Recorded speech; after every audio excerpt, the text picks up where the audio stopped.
Okay, that should be that. Good morning. One line, thank you very much for 8 months. Sincerely appreciate that.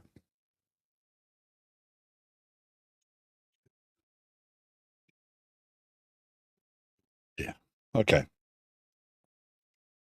Feels weird being back on this machine for streaming. I still could not get restream. I got the episode to select today, which is something I haven't managed to do the last couple of times.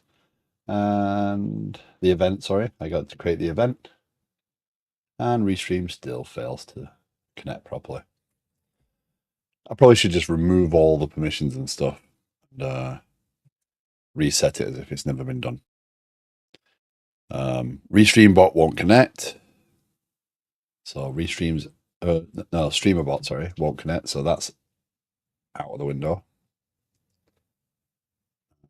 And yeah, that is that. Okay. Well, let's get moving. Okay, so over the weekend, what did I do? I played some games. That was fun. I need to. Okay, it's up on the correct screen. Just realized I had not closed Discord properly. Let's do the announcements. Not that stream.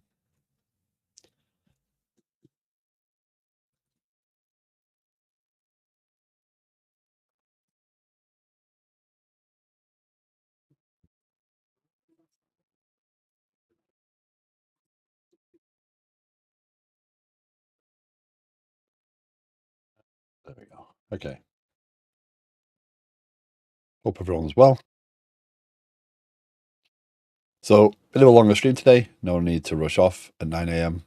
or 9:15 or something like I normally do. So we're going to try and my goal is to see if I can get one of the apps deploying today. We're going to get the gateway there first. Well, we're going to have to get the gateway there at the same time, but yeah, we're going to have to do some more stuff with configuration. Now, over the weekend, I was able to get a little bit more progress made on the tunnel. It's still not 100% stable, but this file, this was tabbed too far in. I don't know why that mattered. I don't know why that made a difference. But we looked at the version that they provide, the YAML file that they provide, which is what I mapped my stuff off here for the site. I broke out the deployment of the client and the server independently, and then brought the service up. And it's kind of works.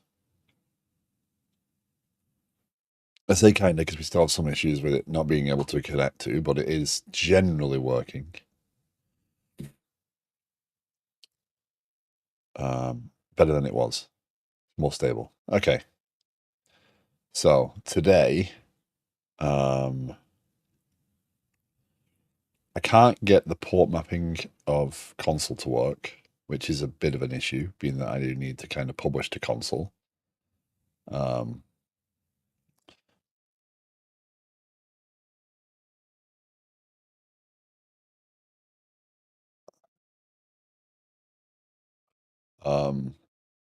It is an option to use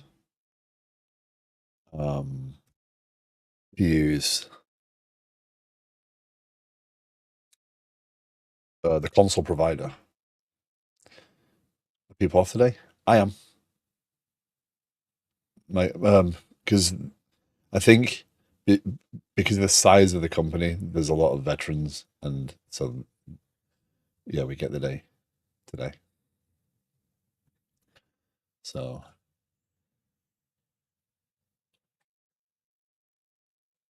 yeah.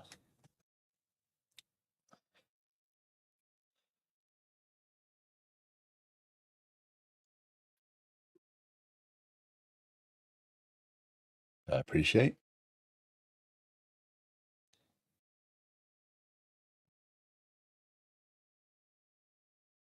Event.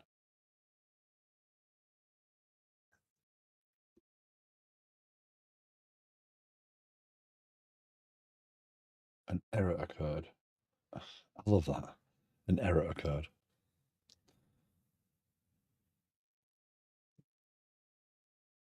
Schedule event.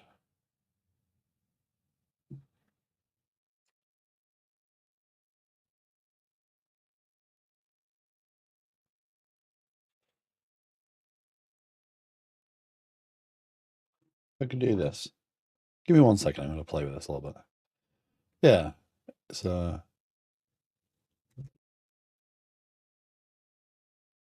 is. It is.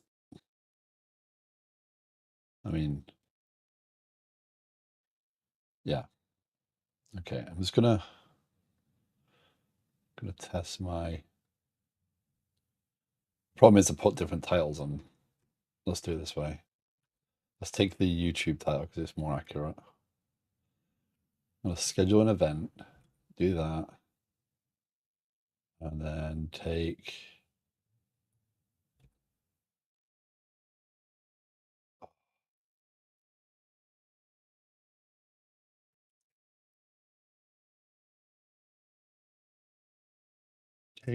this, put that in there.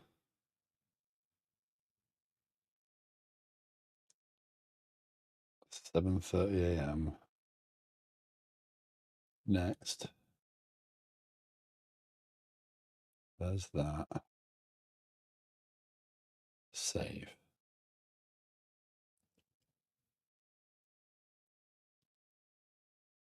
Does that change anything?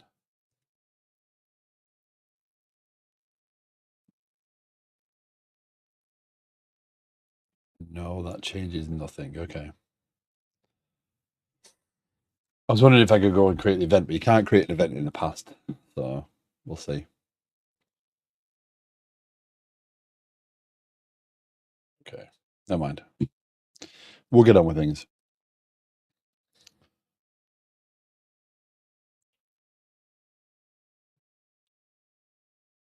Yeah, today I'm going to build a PC.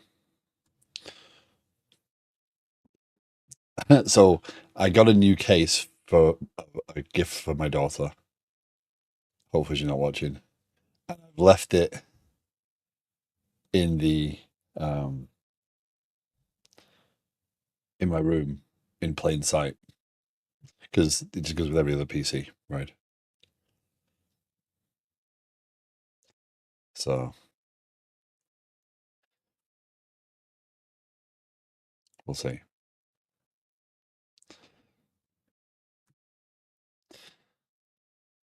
Console. Okay, so Pulumi. I updated Pulumi. I updated that. I got that working. The box is still on. If we do Pulumi up right this second,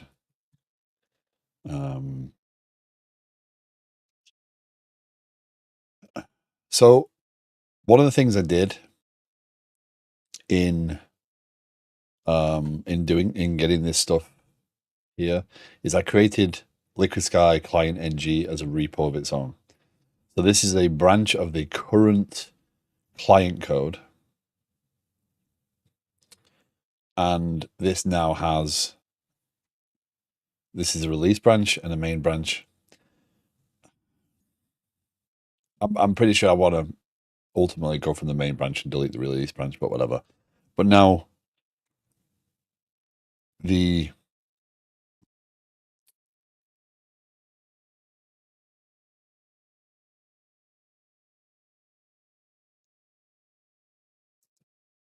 I I don't even know what that means. I know the name DJ Khaled, but I've not paid any attention. So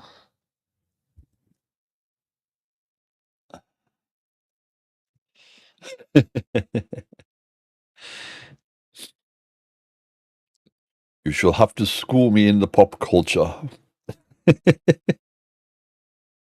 Sorry.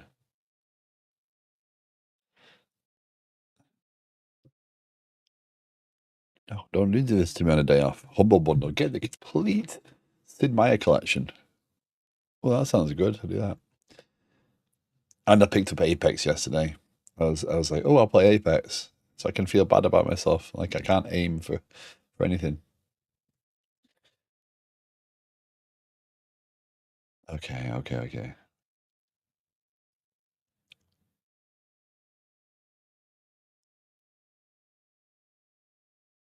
So if we bring console up, headlamp. Why is headlamp closed? That I am not sure.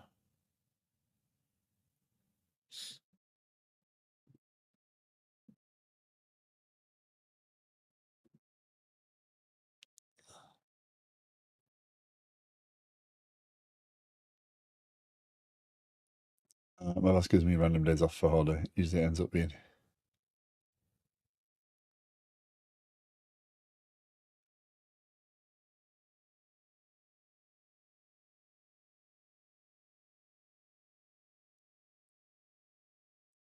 That is nice as long as yours and your wife's schedules overlap. Okay, so we have console up and running. So let me bring up headlamp. Console's up and running. Console. And you can see I've got 8500 mapped. But every time I go to do this, it just spins. Reminder, self-employed.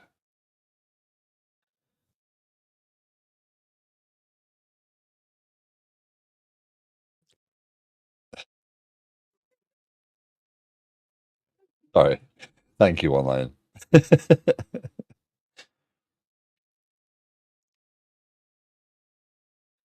off to a bad start. We're not awake yet, it seems. So it won't port forward, but it won't tell me why it won't port forward because the skipping remote check, node info in sync. So there was some extra piece I ran when I ran this as Docker, which I don't seem to need when I'm running it in Kubernetes. That being said, starting server 8500 started gRPC listens 8503. Oh, okay. Let's get them.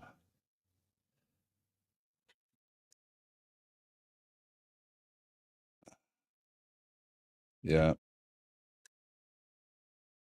Name gRPC container port 8503.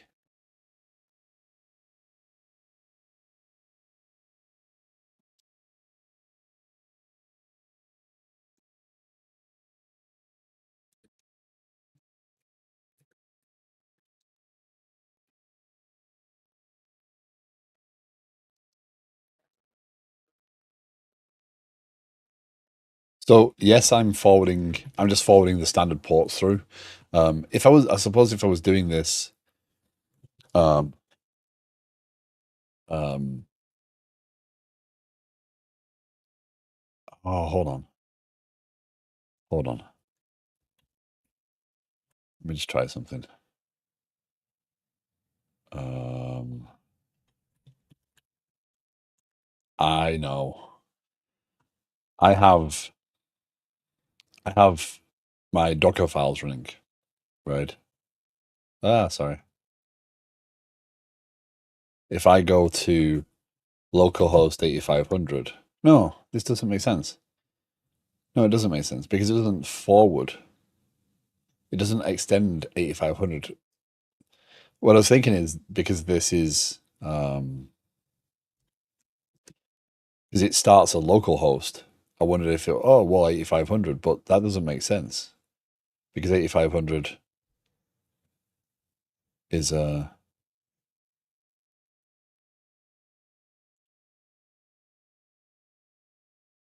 fine. But let's try 8501. Let's see.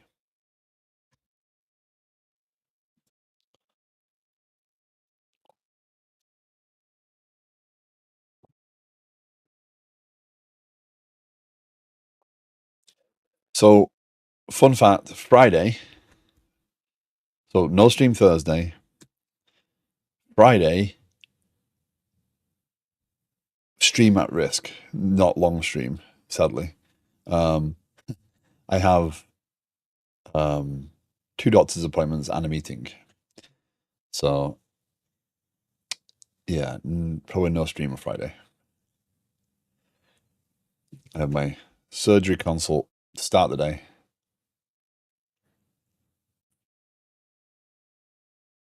If you run Pulumi up without down, let rebuild.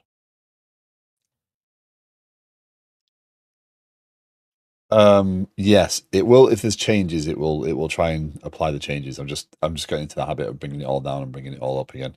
But yeah, it will. I'll show you afterwards. Okay, so we have a running pod. If we forward that,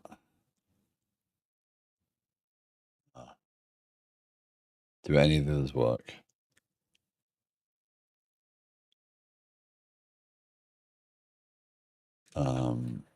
Headlamp, port forwarding, not working.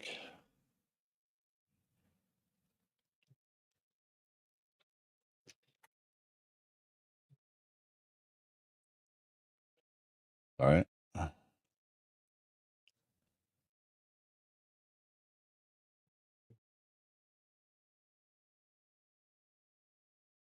That's just port forwarding in general. That's not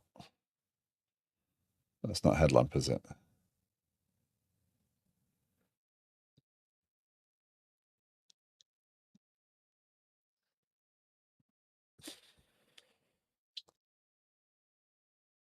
Target port 80 address.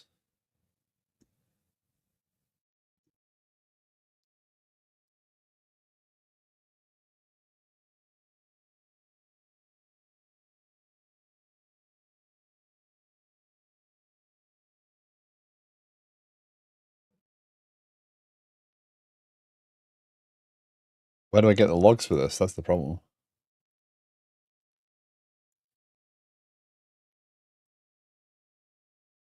Morning, Delta. How you doing?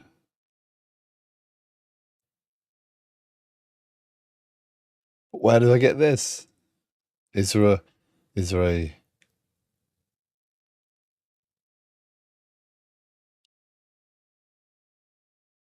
I like this. The map. That's pretty cool. Configuration. View. Because there's no general plugins.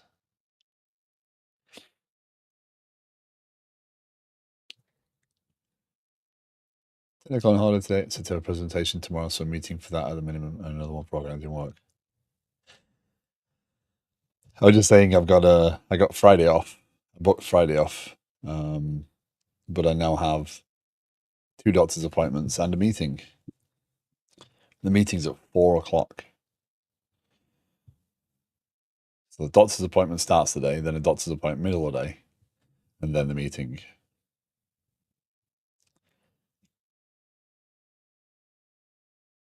Port forwarding. Don't mind me as I just randomly click around. See, that says it's forwarded. No, that's going to forward. But if I do that, nothing happens, and there's no logs.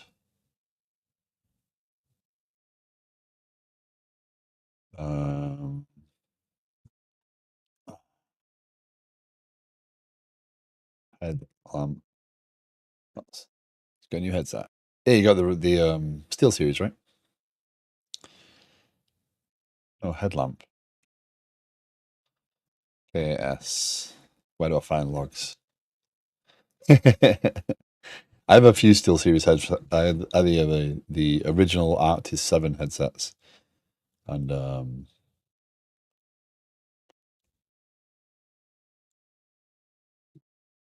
they were good.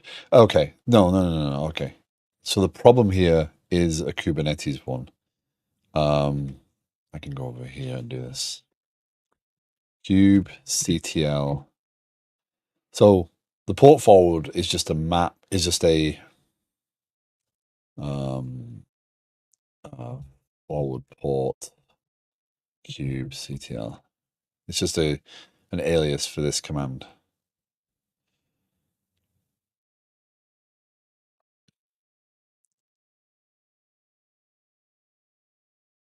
Get service, kube port forward. That's it.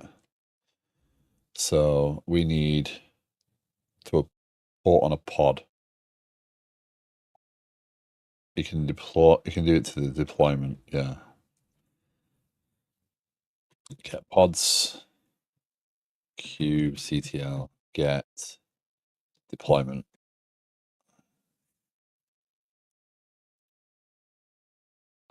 N is ls. Do I have it in namespace? Did I go being fancy in namespace in these things? ls console, yes. Yeah, kubectl get. So there's a deployment.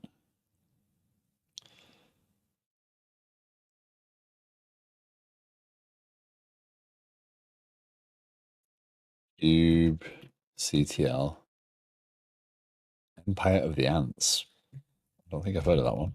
Forward. Deployment. That one. 8500. 8500. Oh.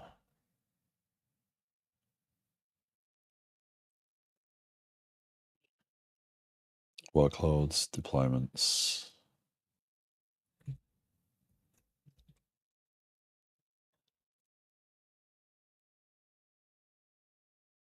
So it assumes pod. Deployments to apps not found. I beg to differ. So yeah, Mojo, if I change a file and I just do Pulumi up, it should scan and determine. No, wrong window. It should scan, determine there's a difference there. You control an army of ants to defeat evil termites from what I can tell so far. Tower defense style?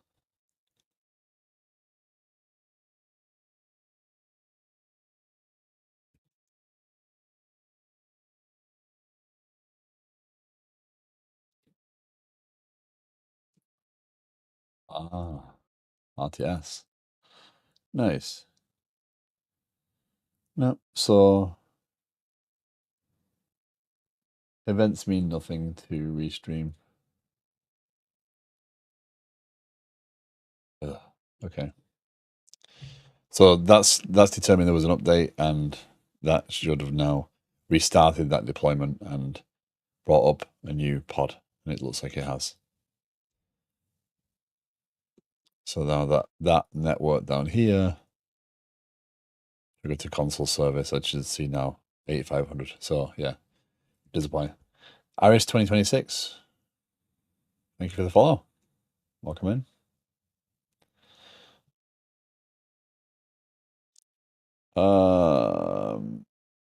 Port forwarding, no data to be shown. So if I do kubectl get deployment, N is ls console. Yeah, there's a deployment there.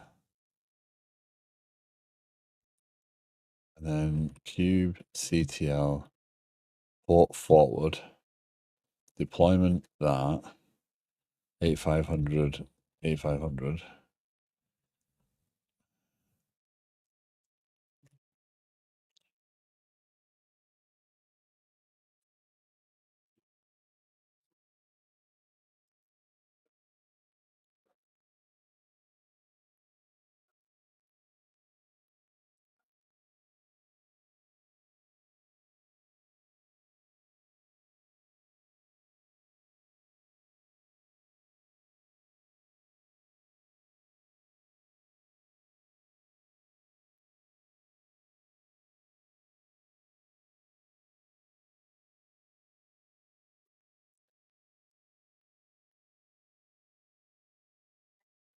Okay, Tor. Welcome in. Missing namespace? Don't think so. No. Oh, I get you. So I still specify the namespace here?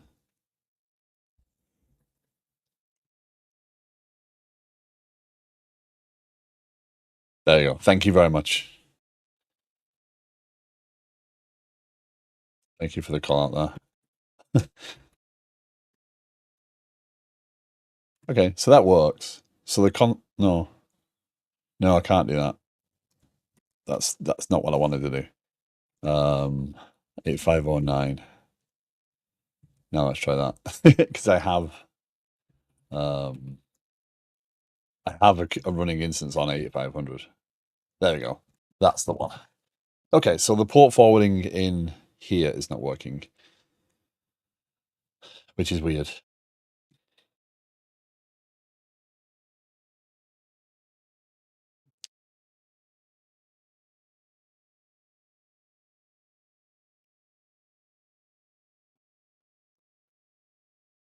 But I can run it. Okay, that's fine.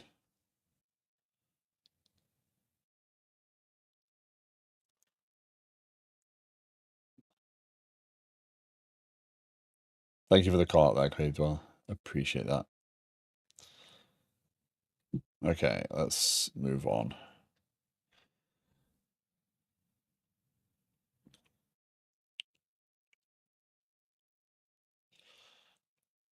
Okay. I'm gonna leave them as is for now because internally it's okay for them to talk over that port. I'd rather that be standard. So let's get status, get diff. Yeah, we formatted that differently. We created a client deployment. We updated Cloudflare. Status, add client site,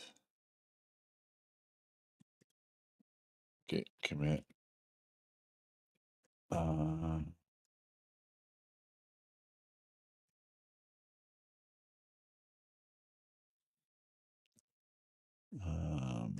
Updated copy map.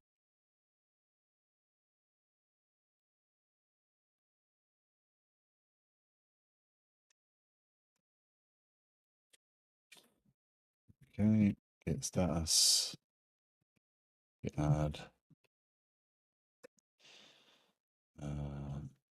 add console deployment. Okay, so we have console there. So this is all part of tenant management. I'm not breaking off for every single piece I'm going to add to this thing. If you are new to the stream, this is what I'm trying to learn how to deploy. We have the Angular working. We have the Angular. We have the client app working, which is an Angular application, and I now have some of the backing pieces. I have a SQL Server running, and I have Kafka running.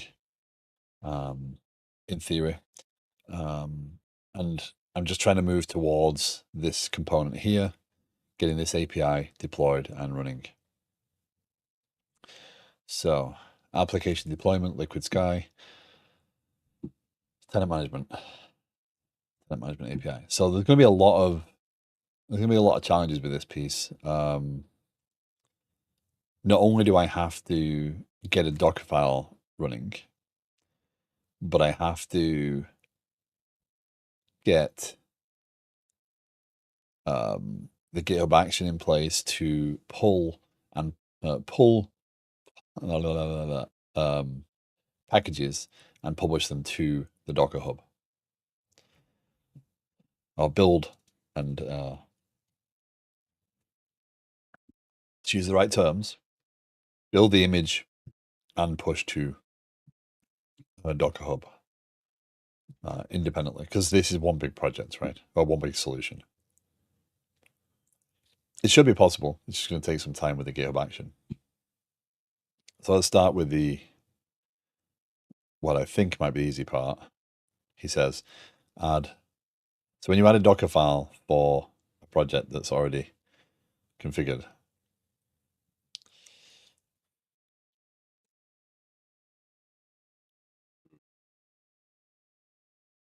Please be better than the Visual Studio's version of this.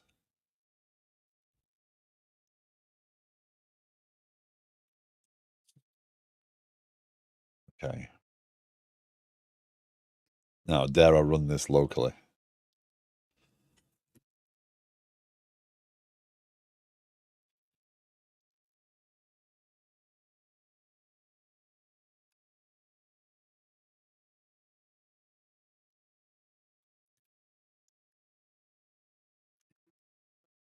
Um,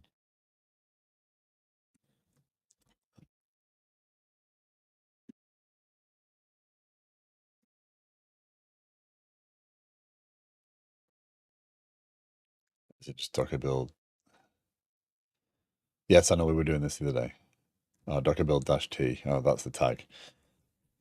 Docker build dash T. Liquid Sky tenant management. Let's see if it works. Because I suppose that's the first step, right? Oh no. Oh, this just got infinitely more complicated.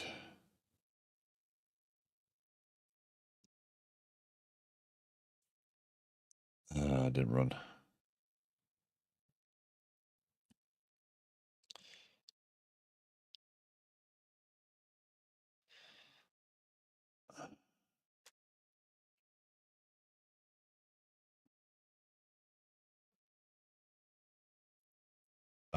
That's going to be a problem.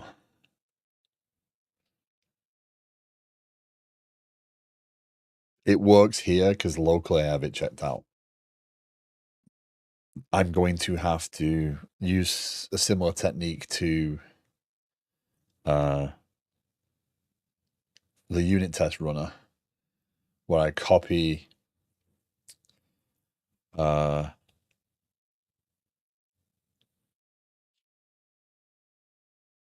I copy the folder.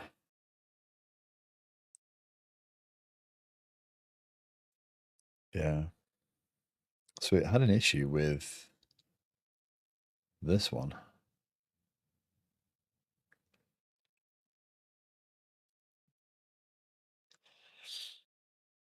Like this guy, source tenant hyphen management hyphen infrastructure.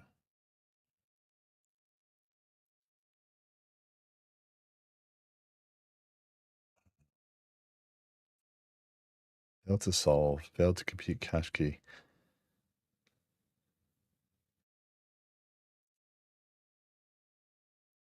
14 of 18. Failed to compute cache key, failed to... What does that even mean? Let's have a look.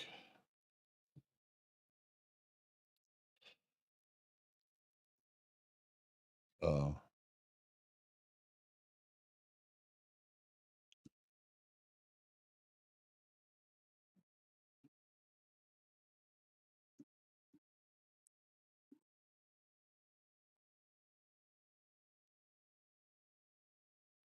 Hold on, why is that copying all those out?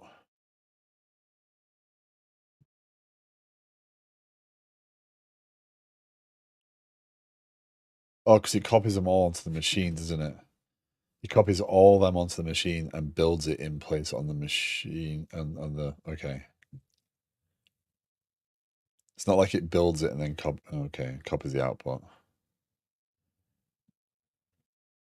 Then publishes the project, okay.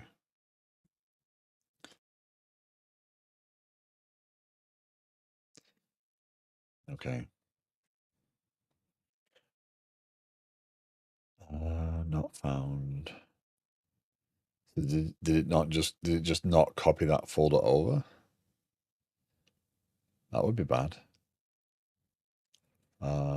Builds, tenant management, logs.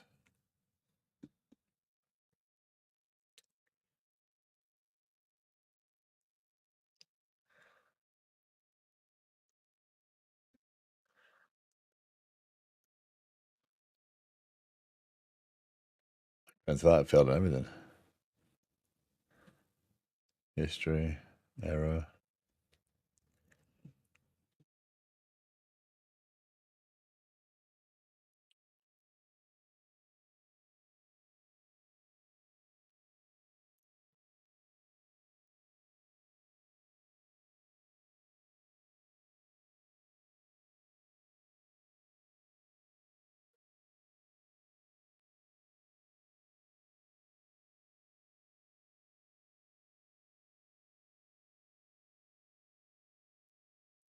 Need those updates, so not going to panic about that.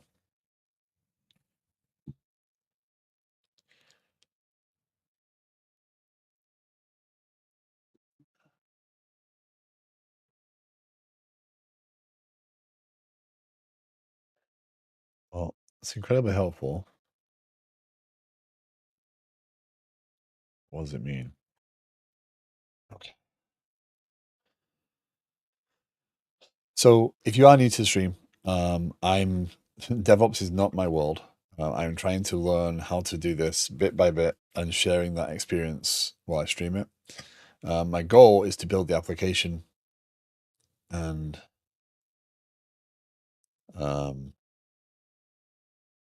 get this deployed and then get back onto application development while using said application to develop. Okay, so where are you?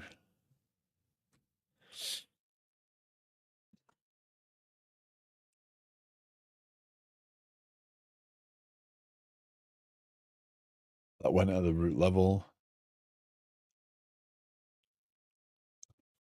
Pardon me.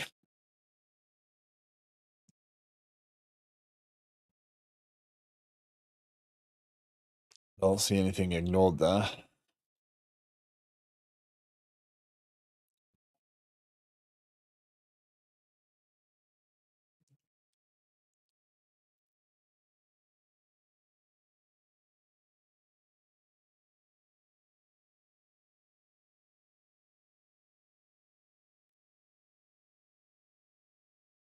Wonderful data, everyone. Hope the progress is strong and stable. Might the bugs be getting this short of time. Hi, Kenny. How you doing? I wish I was onto that part.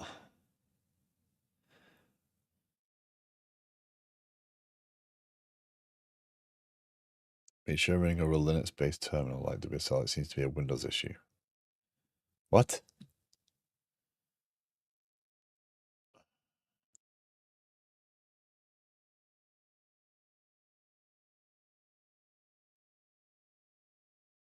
That doesn't make any sense.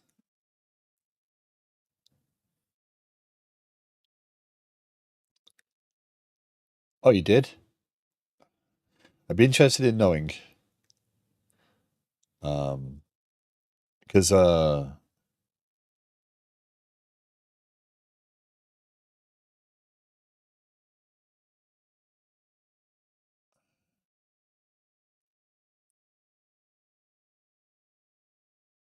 I do need to get around to the auth thing.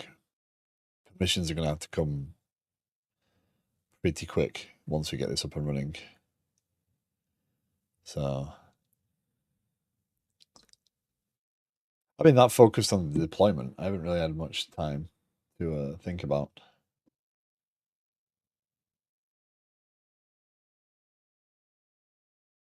Hey, K8S, thank you very much for the follow.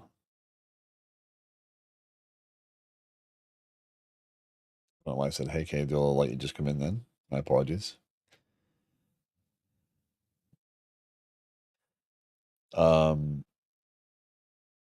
Okay, so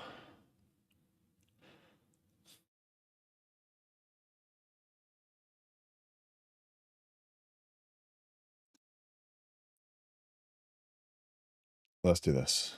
This is going to be fun. We use a Spring Boot gateway to enrich tokens I receive with authorizations. I need that. The IAM solution doesn't provide. If unauthorized users, it will use the normal IaC process for authorization.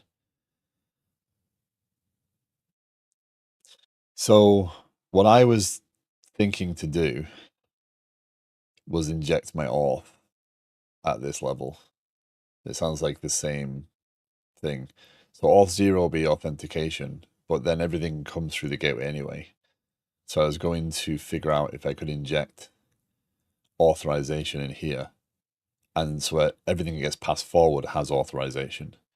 So this becomes more than that. I didn't know if that was actually a thing or not. Rambler Geek, good afternoon.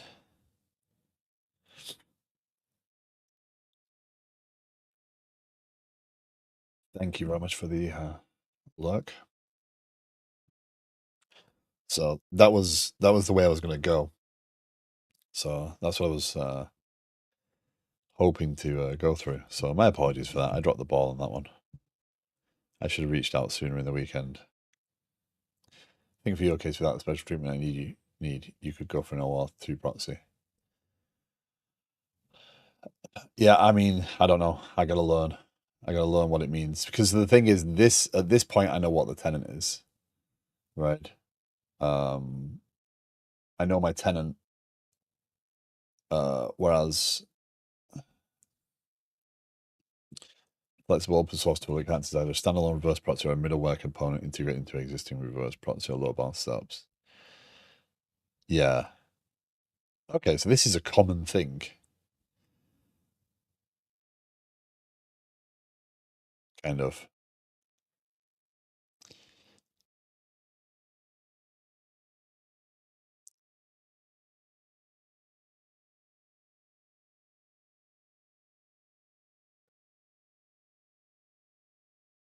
It's not, I don't need to request authentication though, I need to request authorization.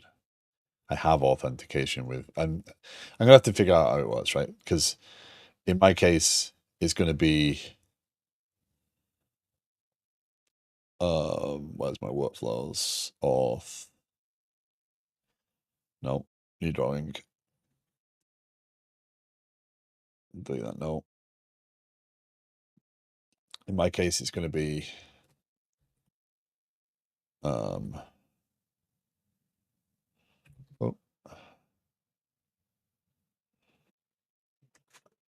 gateway client Auth0. So right now, the client reaches out to Auth0, and then I get the token, and there's my APIs in the background.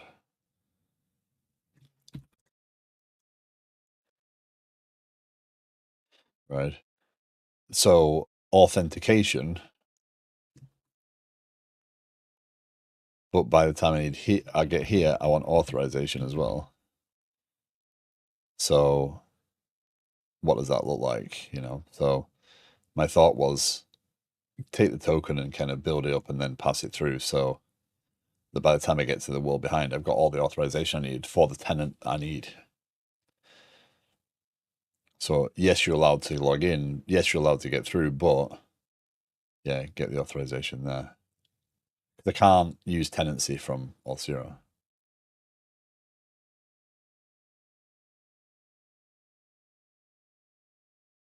Gotcha. So change it to be, yeah, this is where the learning has to happen, right?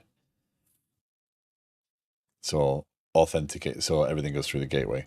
The challenge there is changing the client code, although that does benefit me because then my authentication authorization is completely, well, the problem there is I use the dialog for, I use Auth0's pop-up, so I'd have to replace all that as well.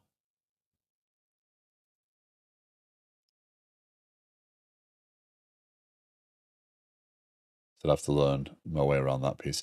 Mr. Anhorn, 62 months. Thank you sincerely for all your support. That is 62 months is incredible. Well, I've been streaming 5 minutes.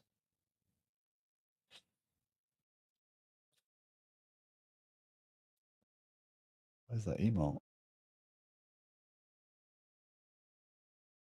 So, yeah, so I need to figure out this and get get more used to the flows, the auth stuff, because it's not something that I've spent a long time trying to study. So appreciate that insight, Kenny.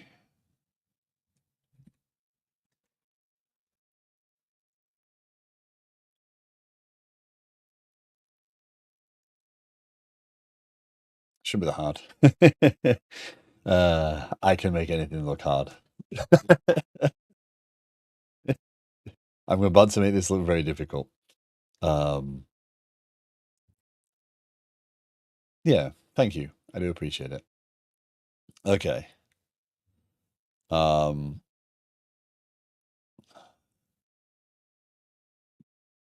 authorize is not easy when integrating things together. No.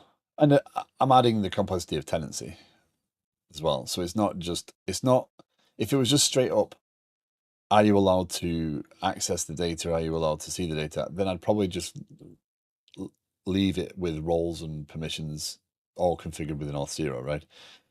But the reality is I can't do that. I need to do for the tenancy. Yeah. So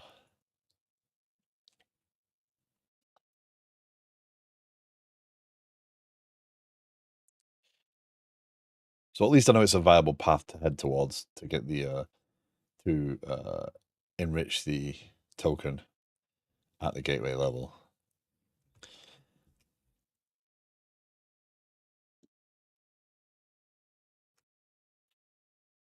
That might be the first path I go through, and then kind of think about how secure or insecure that actually is.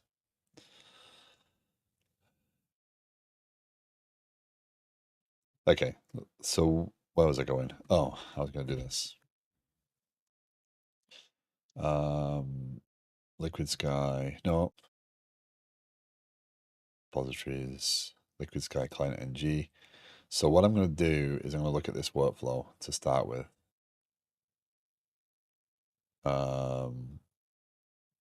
This workflow on release will, that's useless now. Having tenants becomes a complex dance if you're enriching your token. I would probably have the gateway enrich each request with another header that includes your authorization. That's what I was just saying. That's what I'm intending to do, right? So that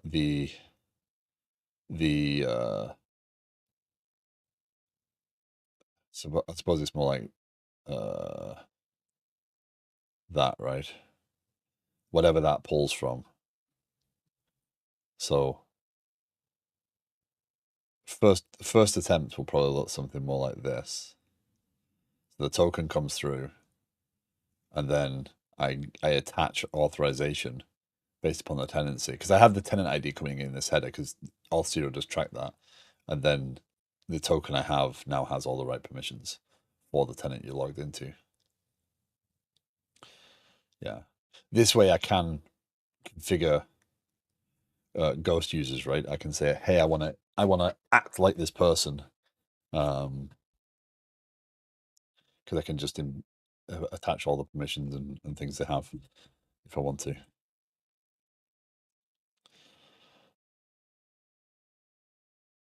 But that's for a whole different discussion. But anyway, that's where I was going to go. Okay, so let's look at this. So there's going to be a bit more of a challenge in building this image because Foundation.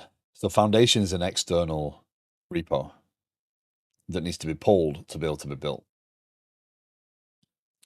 Now I do it in my unit tests, but the question is, can I figure out how to do it as applied to this? So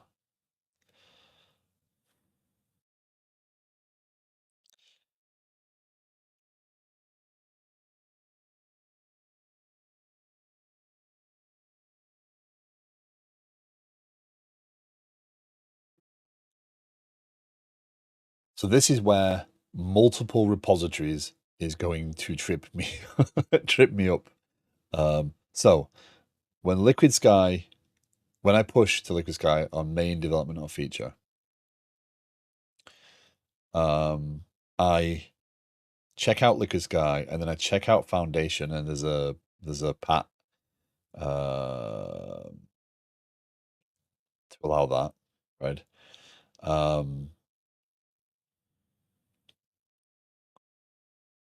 I take the name of the branch that you're on. I've got to figure out how to now do or development, whichever's available. I need to figure out this.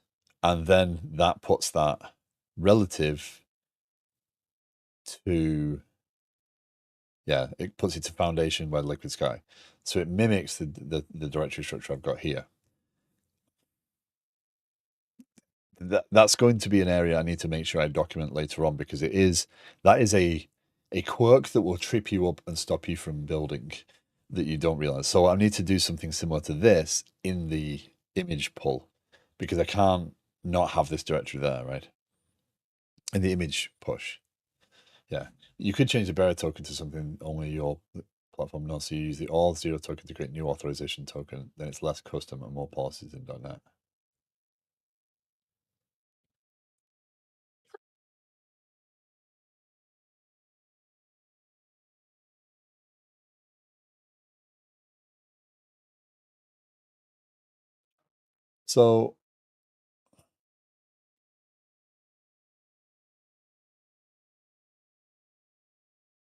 So the audience coming into the API will be my own token, which I know how to build the token.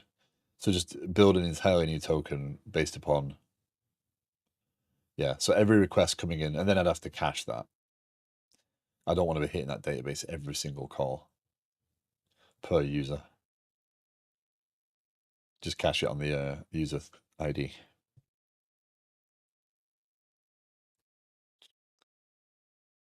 Two snoring dogs. Okay, so we need to do something like this. So let's go over to Fleet for this one. Let's open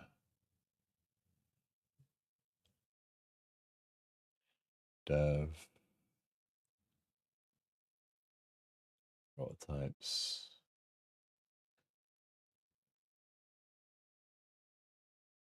Liquid sky.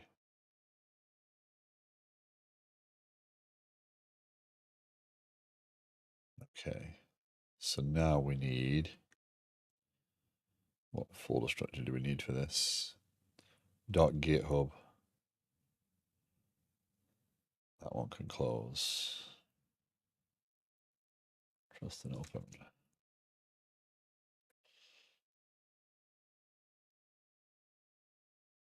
So we got the CI.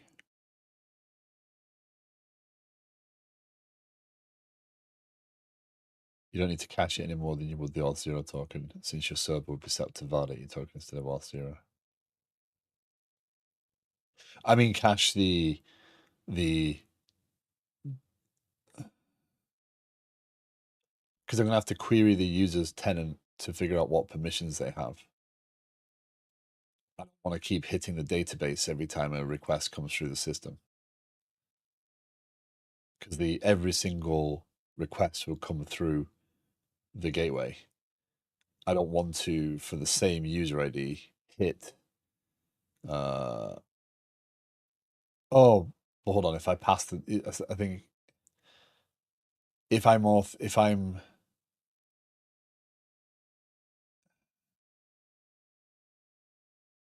use the gateway correctly, then the token gets, I authenticate with the gateway, not with auth0 directly. And then the gateway gives me the token, and then every other request is just passed through the gateway and is valid on my application. It's not an auth0 token that I then pass forward, it's my own token. I don't want to, well, I'm going to end up creating a fat token because I want to know the permissions and roles of this user. Hi, Emporium guy. How you doing? Yeah. My worry here is I'm going to, thank you. It's because I'm traveling. I decided and I got sick of looking at myself look like I'd just got out after a heavy night. This makes it so you can heavily use the already built-in policy framework in .NET. Yeah, and that's what I want to do. I like the idea of using the policies because it means I can do on my endpoints. I can do roles and policies here. So that's what I want to be able to do. I want to be able to use those roles appropriately to access the APIs. And just lean into using that mechanism. So sounds like maybe what I need to do is kind of create a Discord channel for this and start to share some of these things because it will be heavily useful. And maybe a chat once in a while. But I got my work cut out ahead of me, so okay, so we need to create in here a new file, and this is publish.yml. Okay, we'll just flip the token of all 0 to your fat token, which is probably the same as what I'm talking about.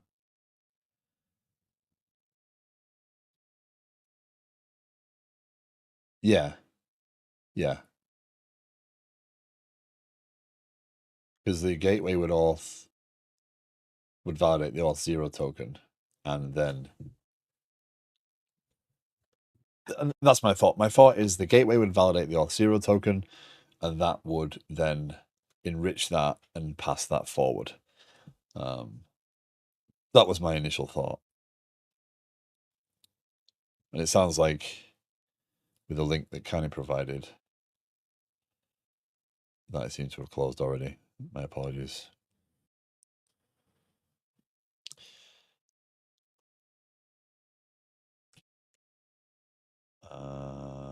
That one.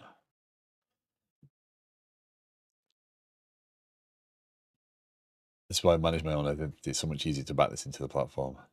It is, but it comes with its own challenges, right? It comes with a whole bunch of other stuff. Okay, we need to open. There you go. GitHub workflows, package, YAML. Do I want to call it publish or package? Probably package. Because it is package. I now need to host my own ID server. The big one. Yeah. Sorry. I'm really hoping that the surgery I'm about to have happens before Christmas. That's going to not be fun. How was the extended weekend? Hi Dan, how you doing? My apologies for not getting into the stream this morning. I did see you streaming. Yes. Yes. Hope you're well. It's good. It's good. It's yeah.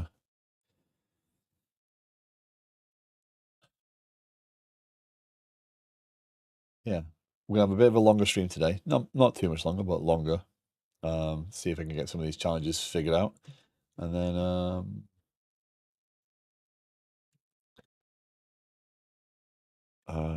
that's where I'm going. Docker. Nice.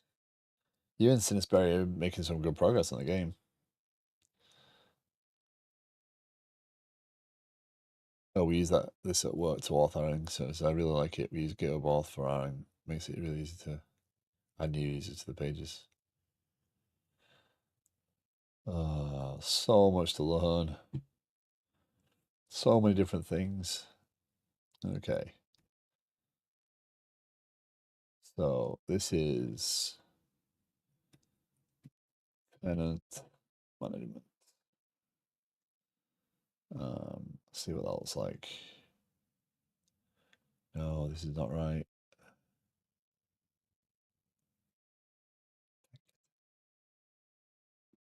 Oh. Can't rename a pot. Can't rename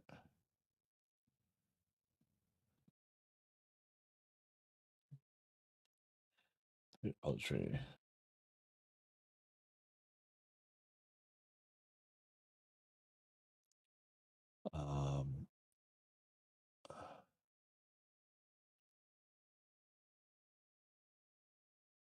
Let me do this. Let me go into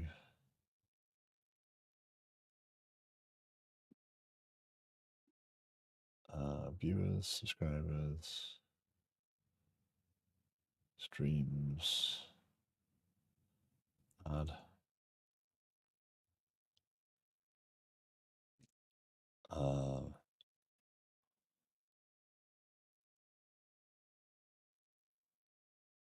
Okay, I created an everything auth forum in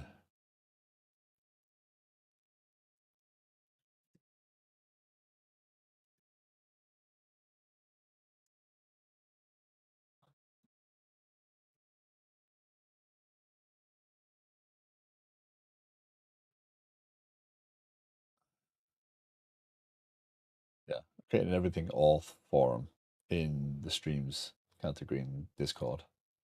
If anyone has links and stuff they want to share,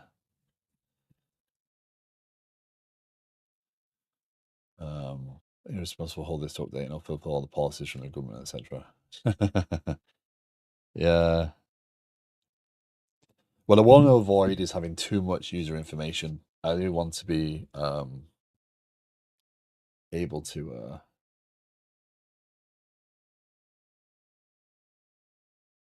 okay. So LS tenant management. I'm just off screen. I'm creating some Docker Hub repos.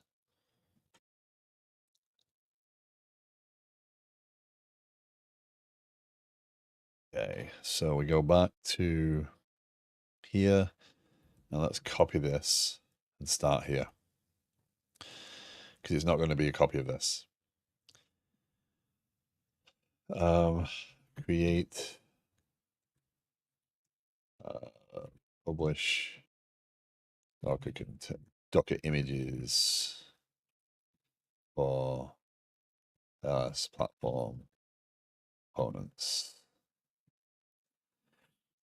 We're going to run it on this branch right this second. Because feature application deployment. Because we're going to be doing that a lot. We don't need that right this second. Okay. Says permissions granted to the GitHub token for the actions in this job. No, we don't need that. Runs on Ubuntu latest. Ubuntu. I've heard it both ways. So now we can log into the Docker registry. That's fine. This is going to be hard to do.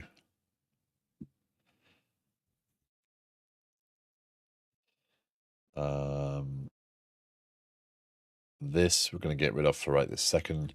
Attestation. So GitHub will complain and say you can't do this on a non-open source project because it's a private repo. Docker Hub complains about it, but doesn't stop using it. So I'm not going to worry about attestation. I'm not going to go down any deeper than I need to get on this right now. Okay. Challenges. Every repo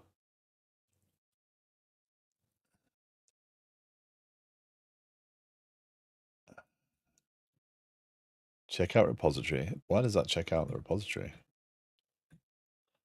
Why does that check it out?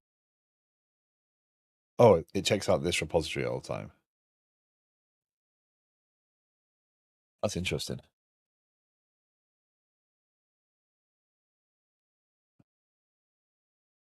You're probably going to get rate limited. It's like 100 polls in a day.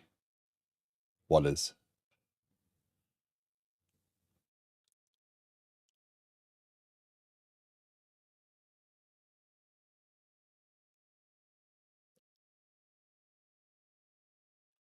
The reason I went with Docker Hub is because I was having issues with. I'm paying it. I'm paying for it, even on a paid plan. They're all private repos. I'm not publishing publicly. If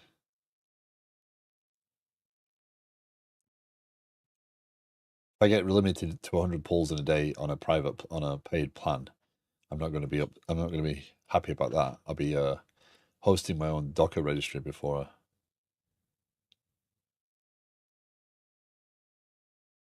Also, you did set up K8S with all. Yeah, that works. So what I was missing was so the image pull secrets. So I had to build the image pull secrets this way, right? So it uses my registry information and pulls that information. So yeah, I got all the. This is how I got the from the help of a few sources. This now, oh, a little bug.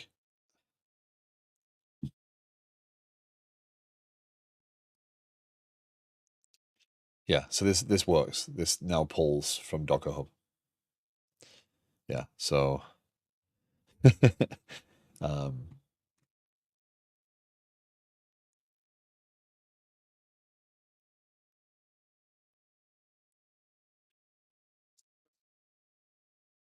use GitHub for hosting. I hope they never start charging me terabytes a day there. I was gonna follow down the path of trying to use GitHub, and no, I can't. It was just too messy in the end. That goes away. Move that on the screen. Okay, so now here's where we get. So we need to check out Foundation at the same time, right? So to do that, what we need is we need Liquid Sky to come out into its own directory. So there you go. There's our first change. So we need with dot liquid sky or with path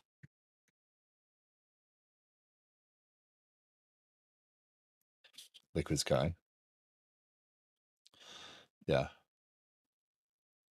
I'm waiting for your AI Twitch bot. Chat TPD.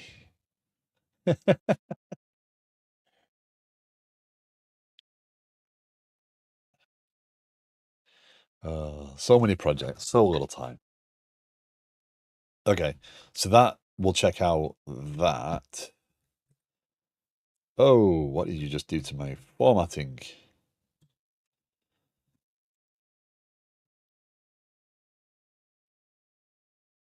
Name. And now we can check out actions, check out at v4 uses, no, name. That's not the name, is it? Users, check out foundation. So every single other folder I need to check out, I'm going to need this for. And then this one is a little bit more complicated.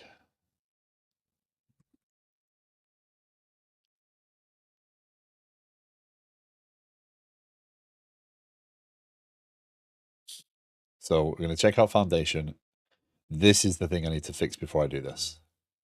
Because I'm not creating a branch of foundation just to support the deployment. This needs to say, or this basically needs, what this does is it takes the branch, what does it do? It takes, oh, there we go. It takes the branch of our current repository and tries to use that branch.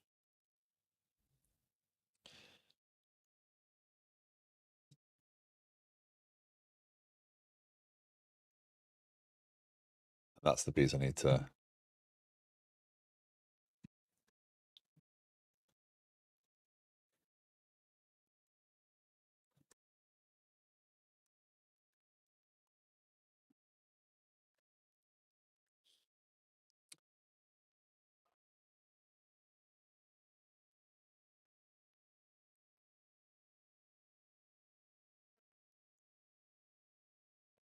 Oh, that's not the right way, is it? What do you like?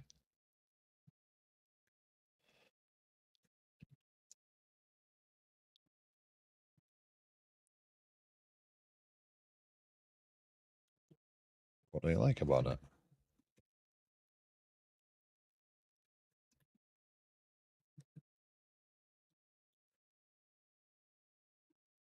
Ah,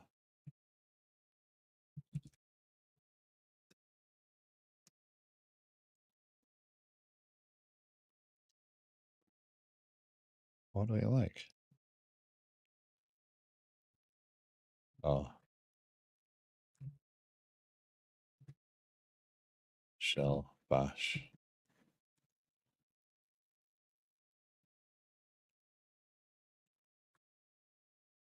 Ah, run. There you go. There you go. Thank you for the follow, Buddy in LBN. Thank you for the shout out for Canny. Well then, yeah.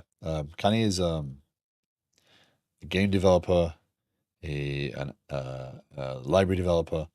There's a lot in Godot. Has built an entire Twitch lib alternative in Godot. So if you like messing around with, if you like working with overlays and you want to work with Twitch within Godot, his library is unrivaled, and that is called Twitcher. I would highly recommend checking that out if you are into that sort of stuff. And he's been trying to convince me to get into a game jam with him. We'll see how that does. Into a jump animation, launches itself at line, misses him.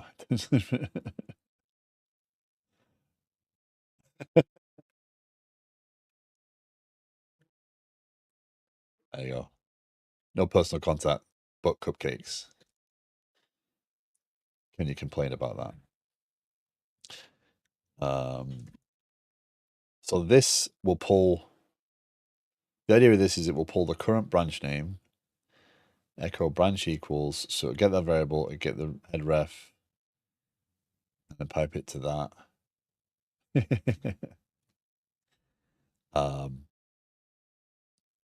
If you're new to the stream, you're more than welcome to ask questions. If you have opinions on what I'm doing, as long as you have some constructive additions, I have no issue taking some criticisms. I'm trying to learn my way through the DevOps world a little bit, enough to deploy an application. I'm happy to show the application. Needless to say, it is a little bit more complex than a single web page. So I am all over the place right this second. Right now, I'm trying to build the GitHub action to build a Docker image of one component, so I can start trying to see if I can pull that and figure out what I need next. And I'm just kind of falling through each challenge as it comes along. So here, when I pull foundation, right? So the part that tells me I need foundation is this, right? And you can see dot dot foundation. So as long as I follow this path, I'm fine. What's interesting there is that means that there's a definite folder structure expectation on whoever checks this out, which can be documented. And I think Mojo and I are following the same paths anyway. So there's a Liquid Sky folder, and at the same level as a foundation folder. And if we do other repositories like the client and stuff, they're going to have to end up at that level. Yeah, so we'll see how that goes.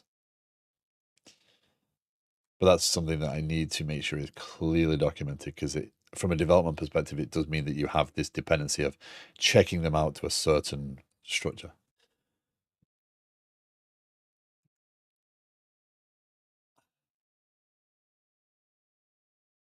I give a shout out for Mojo.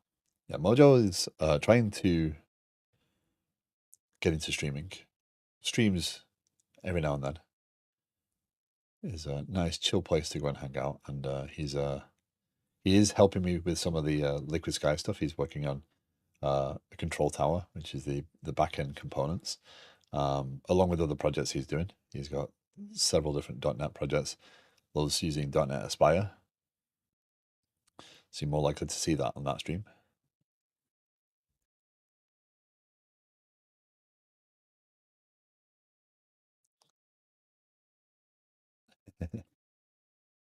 Yeah, landing probably is overrated, can he? It's way more fun to roll around. So how do I do GitHub action conditional ref?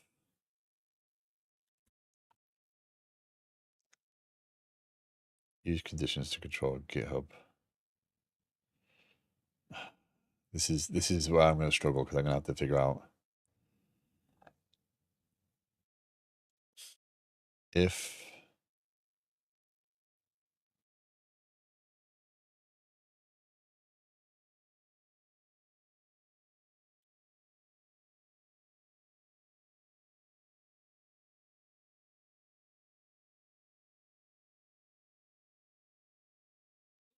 is the what I need to do is I don't need to just I need to test to see if this exists on that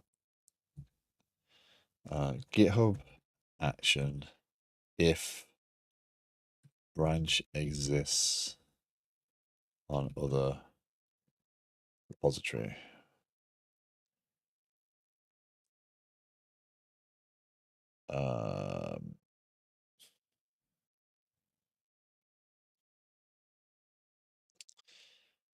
Nope.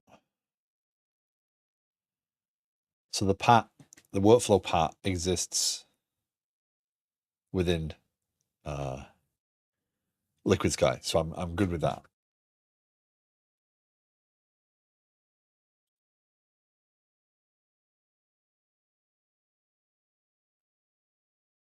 But I kind of need to say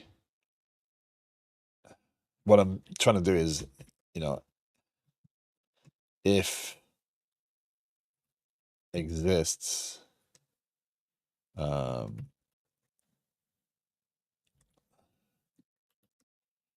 that'll give that is the variable there. That's an output. If exists, that in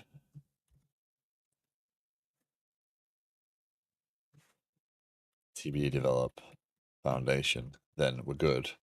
Otherwise, development. And if that doesn't exist, then things have gone really screwy and everything's on the floor crying. I don't mind doing this multiple times, but I don't know if I can communicate with that branch without the pat. So ref to a branch. So you can do.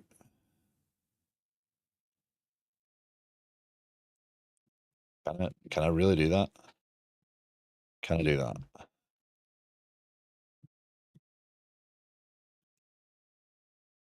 Can I do that? That'd be awesome. And I know it's the question.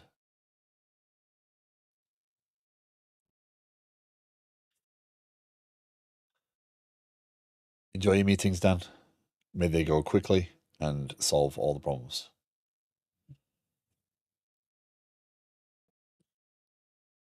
Oh, yay.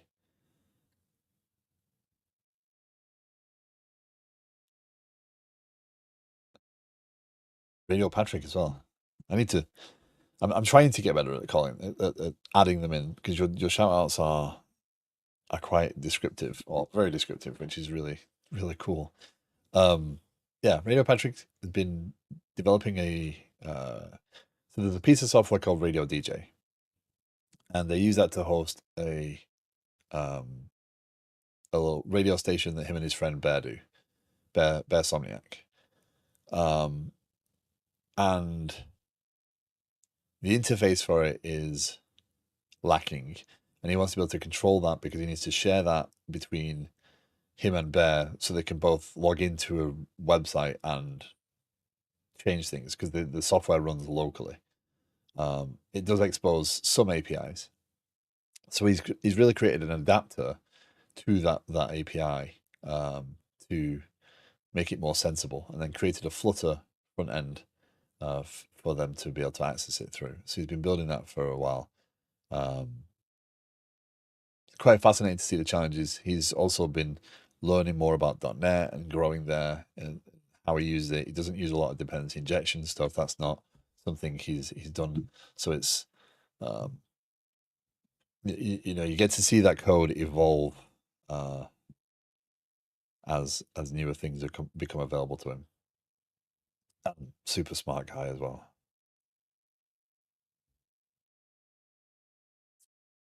Okay.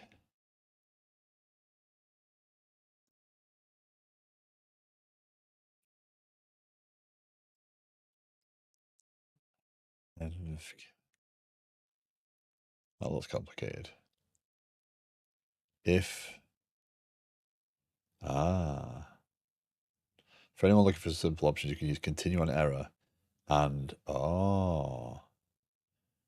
that works. That works.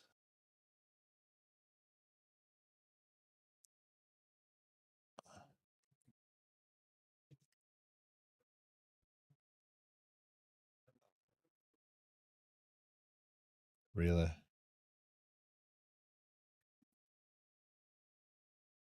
How? How have Twitch not figured out? Oh, look, there's a pattern here.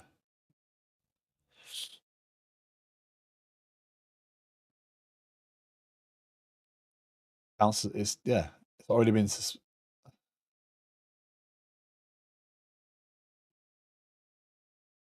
created 4 minutes ago, already suspended.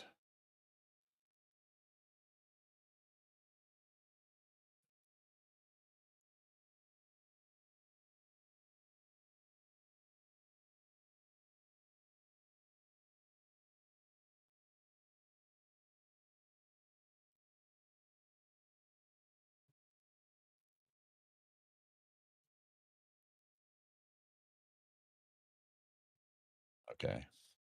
I thought it was going to happen then because that was spammed.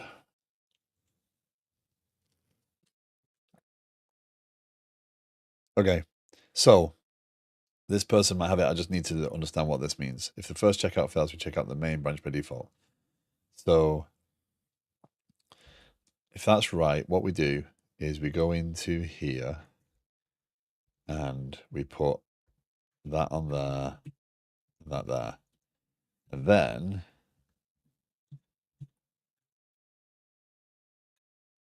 name checkout foundation development. That would be awesome, but yeah. Uses actions checkout at v4.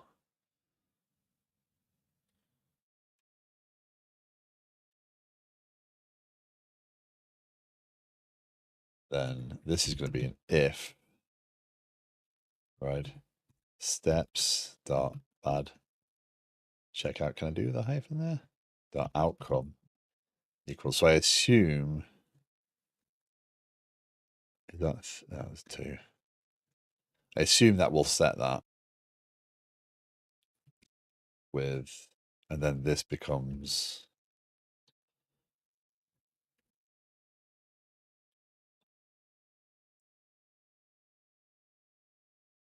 oh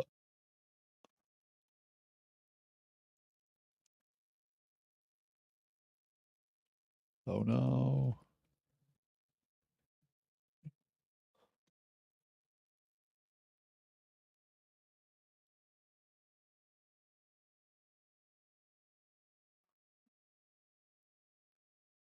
Camel. Thank out Dan. Yeah, Dan is Dan streams. Mojo, have a great day. I'll see you later. Dan streams a little earlier than I do. Ends during my stream normally. And how busy his day is going. But he's building his own game, his first game, and he's actually working. He got a long way through the development of the game, and then I think he took on the help of Sinisperi. So Sinisperi is also a streamer now. We rated them the other day. They've helped with the graphical aspect of Dan's game a lot, and kind of working with the mechanics and the stylings and stuff. So the two of them working together is quite fascinating, and his game's starting to really take shape.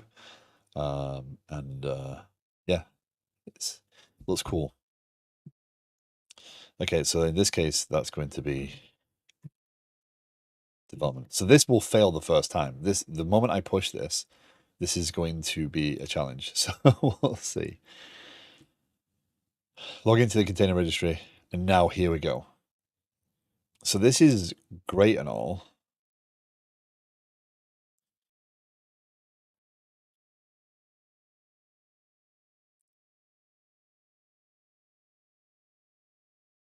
But this has to be no, this has to be Liquid Sky. So this is where we're going to learn, can we actually produce all the images if they're all part of the same repository? Because this is where this is going to get messy. Liquid Sky.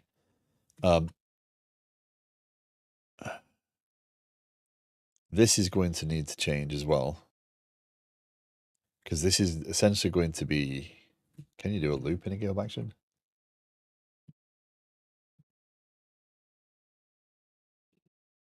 Ooh. Okay.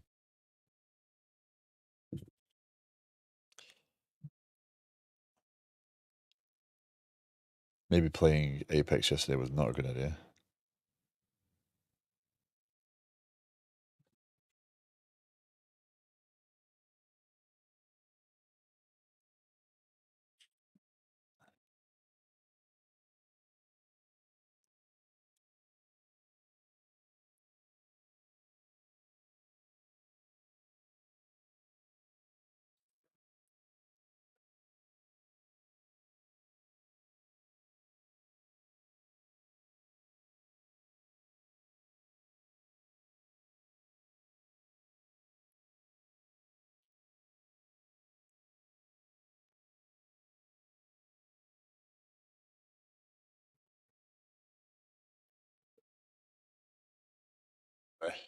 Oh, come on. Are you kidding me? Give me one of them days.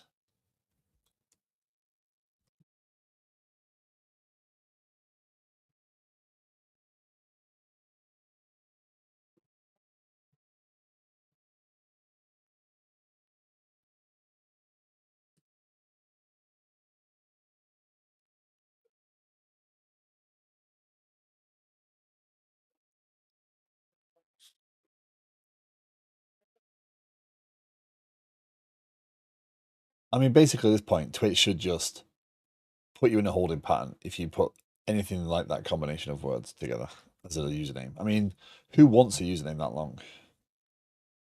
It should be an immediate flag anyway.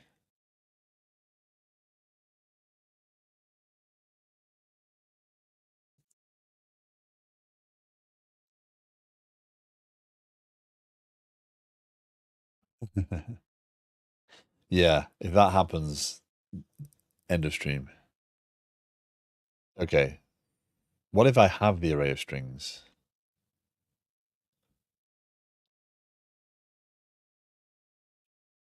I'm not saying ban them automatically. I'm saying put them in a validation pattern because they're just creating accounts and yeah.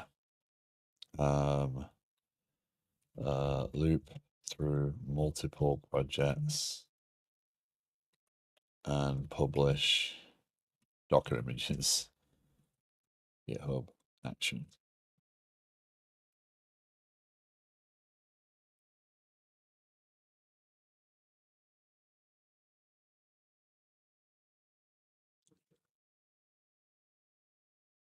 I think you can do that in your mod tools. Actually, can we do that?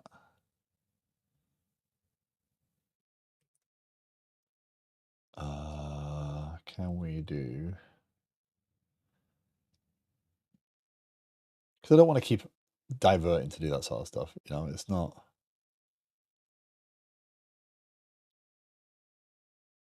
Streaming tools.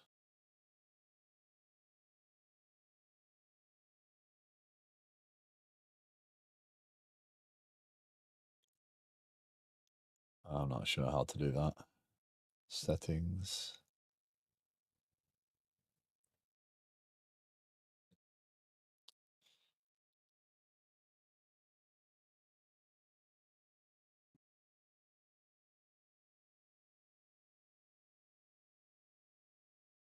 Wow. You can now change Twitch to only accept raids from subscribers and stuff. Channel privileges. My overall safety rating. First time chatters must have a verified email. Chatters without a verified email must have accounts older than 1 week. Chatters without a verified email must have followed for more than 1 day. Hold on, so that's not working. So to be able to post that in the channel, they must have so they've verified the email, or the accounts.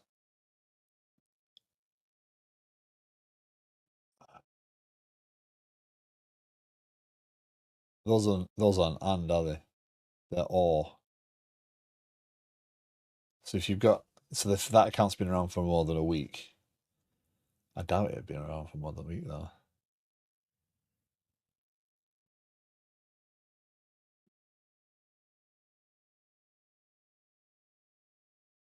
You don't have to be a you don't have to have a verified email to follow.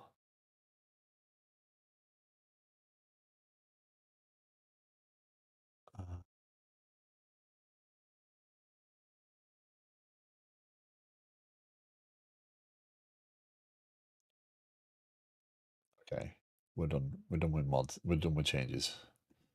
There we go. Okay, we'll worry about that later. If it happens again, I'll chase after it a bit more. Okay.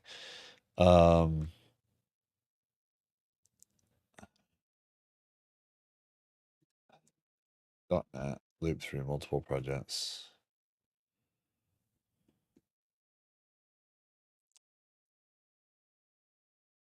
.NET publish. Yeah,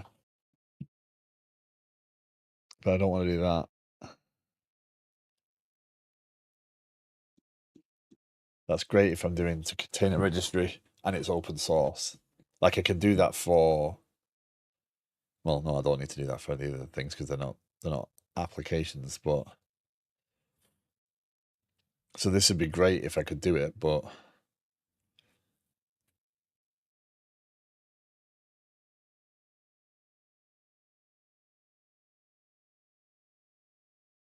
I suppose as well this week I've got to consider what .NET 9 looks like as well.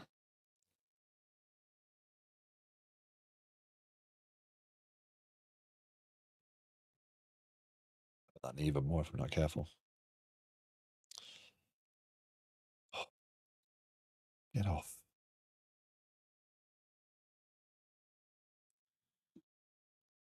No.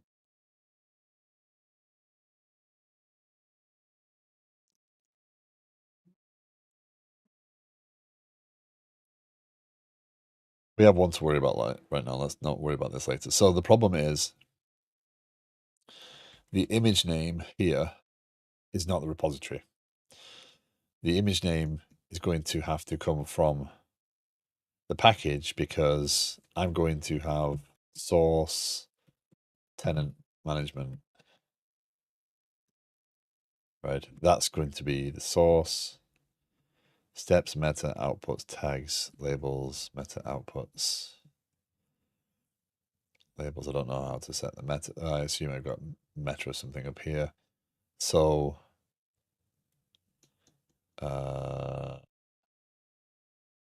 yeah, so this is LS tenant management, right? In this case.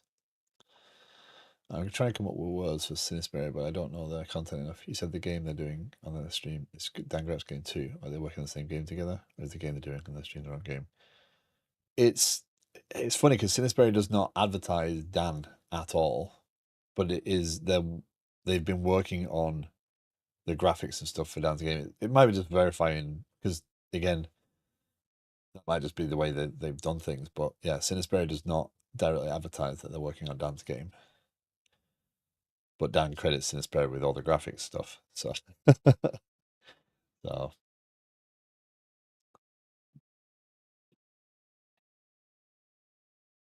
yeah, so they are collaborating for certain. I don't know how that collaboration is working. Like, is it? Because again, it's not made very clear on Cinesperry stream. And that might be something they need to kind of do.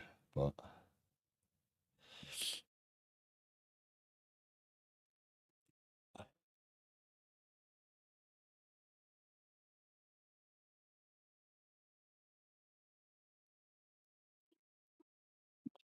okay. So we're going to go to the tenant management folder and build that. Let's see. Let's see what happens. Push branches application deployment. So when we push this branch, okay. Unversion files. Actually, let's change.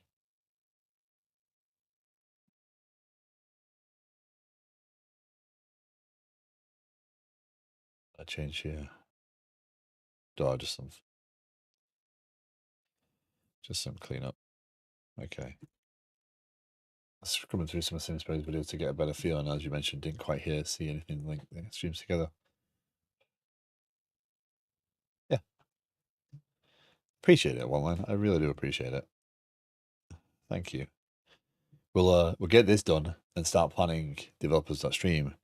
And what you've been doing here gives me a lot to work with as far as, hey, we can automate some of this stuff and call that out. That'd be cool. Okay, so we need to do oh,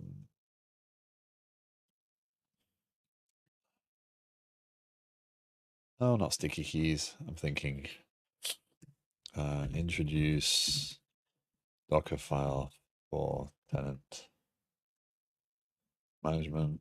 Oh, let's remove the client app. That's not going to live anymore. The tenant management.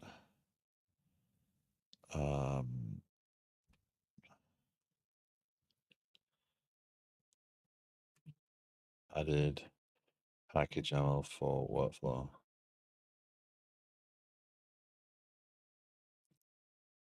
See how that goes. And also I'm going to remove Angular View as a folder from this because I don't want to leave this left laying behind now. And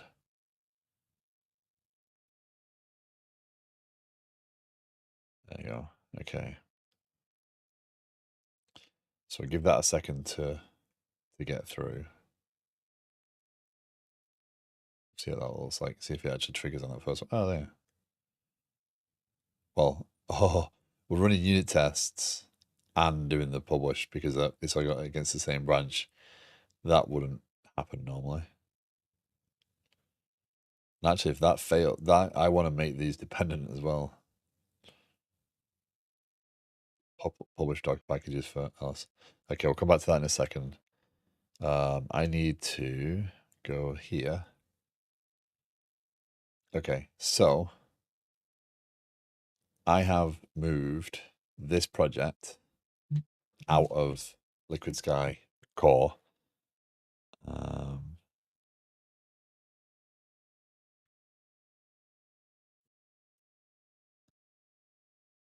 Sorry. Out of Liquid Sky core. So we're going to delete it from here. Node packages. Let's go back over here. Oh, everything failed. That failed. Why?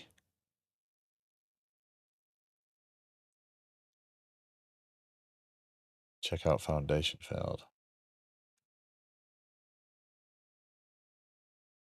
Oh, that failed for a different. Okay, that failed for that reason. Okay, we can go back and modify that in a second and see if we.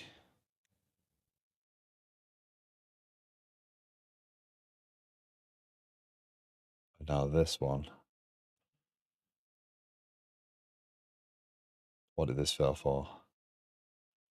Log into the container registry. Okay, so this actually did check out foundation development. There you go. Because it errored on the first part.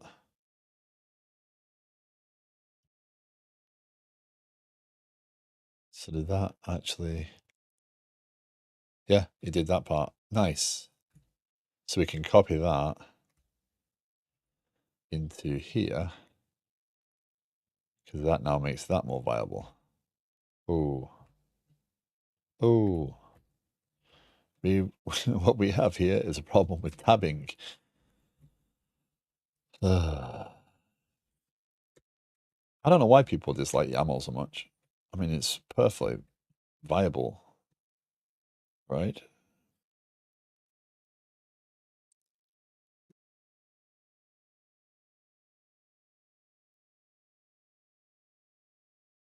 There you go. So that will now do the same thing for that action. So that means that if you check out a branch, of Liquid Sky and build, if a branch of Foundation was done, you're fine, but the unit test will still pass now if you don't have a, yeah. Let's fix that. So Liquid Sky, okay, so let's remove, let's commit separately. Remove Angular View project as client is now Liquid Sky client ng repository.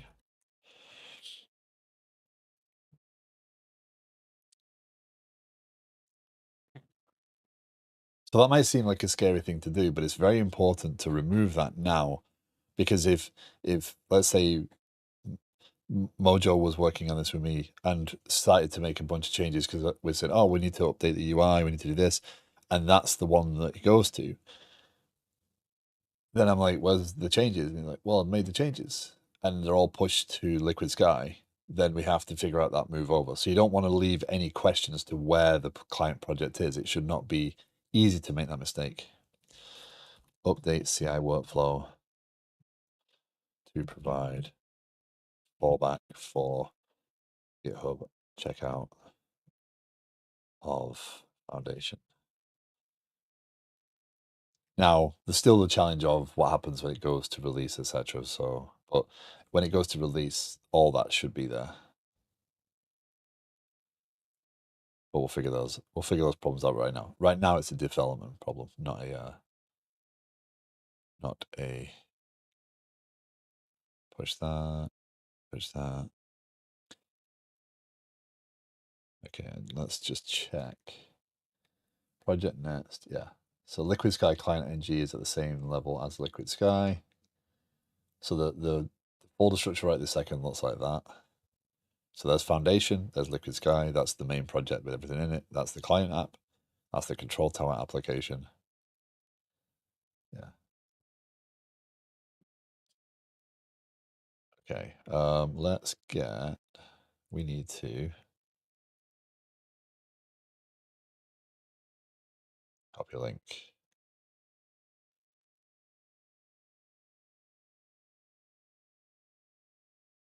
Not finished with this yet, so how do I kind of want to create an attributions piece.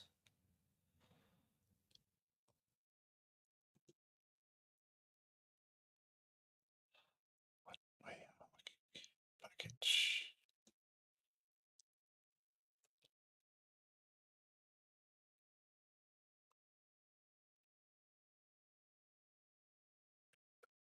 That's a win.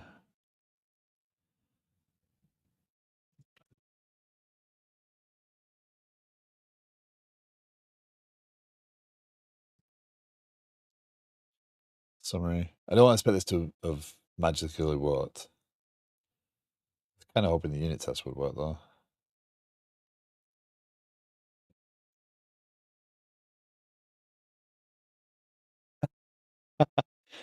Oh yeah, look, check out Foundation. Huh?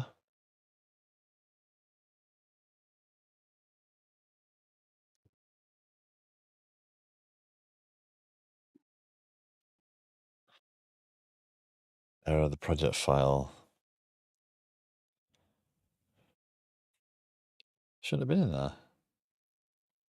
Oh, is that still building off this SLN? Oh.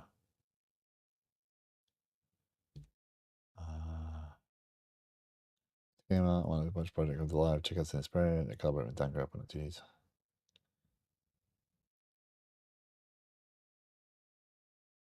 Nice. Thank you, One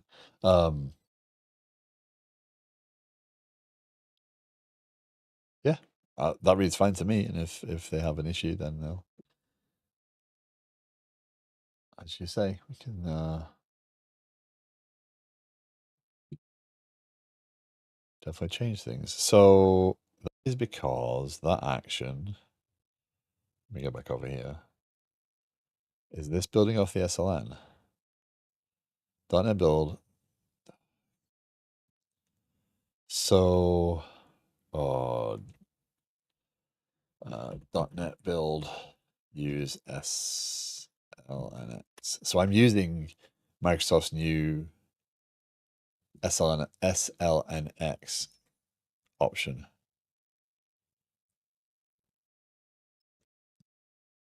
But the problem is by default, it's going to pick up the solution file in that action, right?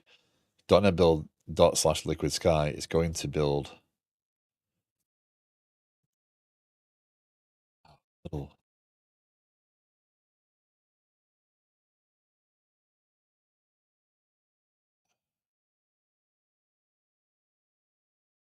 Oh, man.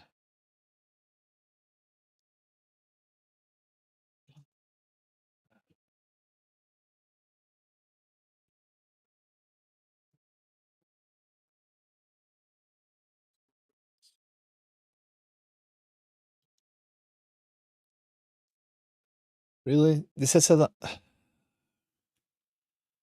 So, if you haven't seen it before, Microsoft have changed the solution file finally, right? And it's now the same style as a project file, right? So it's nice and easy. There's no GUIDs everywhere. This just works. The problem is that my solution file I made before I changed this. So now Ryder is using the solution, the SLX file. However, it doesn't put changes into the solution file. So the solution file is still referencing the project that I just deleted, which is a problem. So either I'll switch back to using, and what this reads like is, the SLNX file, by the way, it's not been 5 minutes.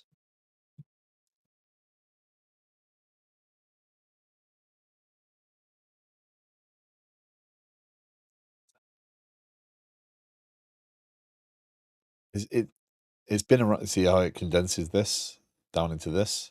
It's awesome. There's no option in CLI. Are you kidding me? So I can't use it.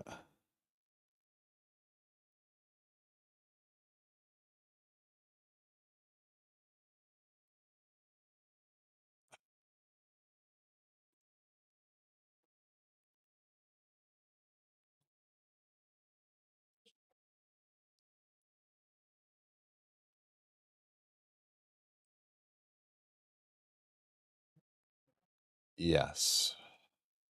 Yes, I got the reminder in YouTube's before. In the YouTube's. This is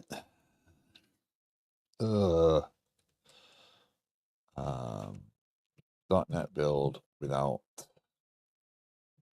Selenium.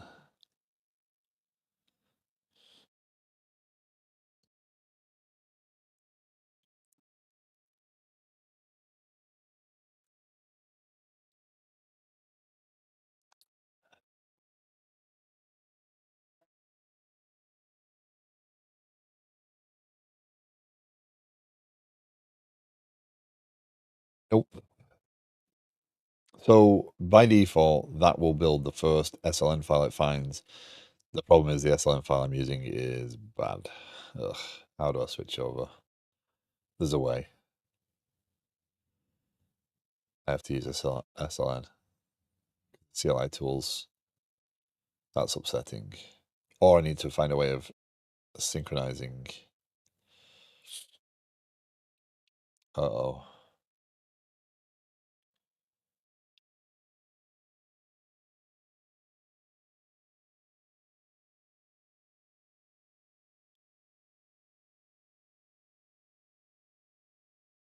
No. Just want to see if it'll change. Okay. Update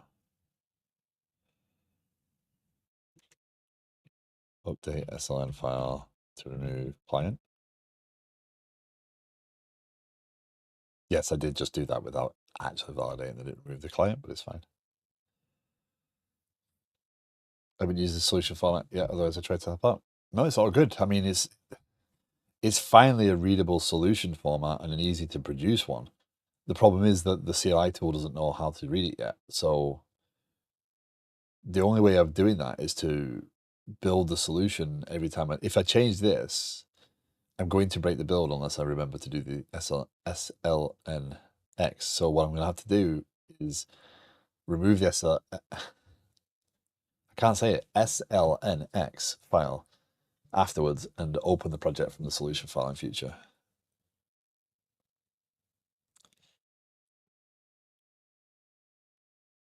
I just want to validate that the unit test run is going to pass. All workflows.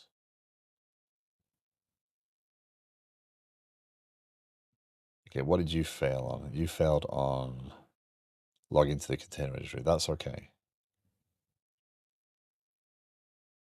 Image name. I want the unit test to pass though.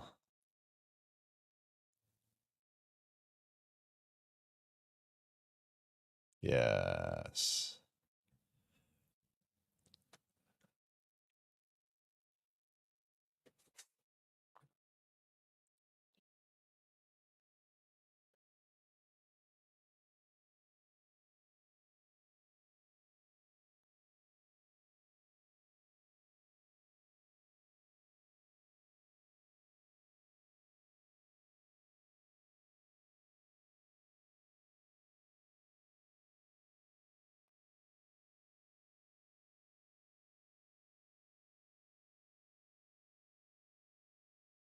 Come on, build. Yeah, it's built. Okay, there you go. So solutions test pass. That's interesting that it actually doesn't have a foundation. It definitely did fall back to using the repo, but it does work because that branch does not have an equivalent in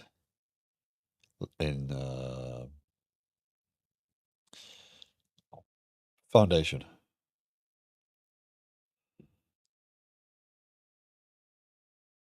Right. There is no deployment branch in foundation. So that's really cool. Okay. This one. So it's saying it's failing on the credentials.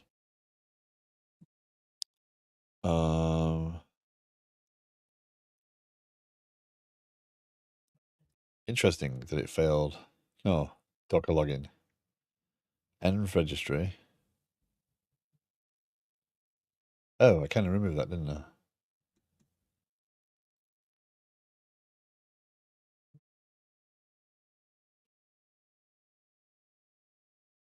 Did I not pay attention?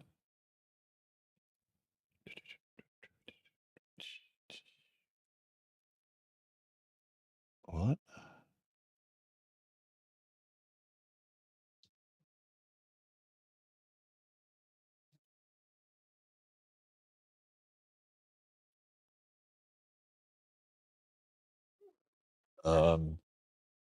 That says container registry. Oh, hold on. Release. There you go. That'll be why. There's your problem.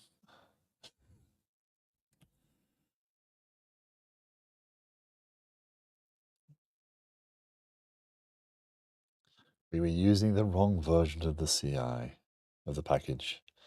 Okay, so login over here now looks like that. Vars Docker user. So we need a Docker user Docker password in this repo. Okay.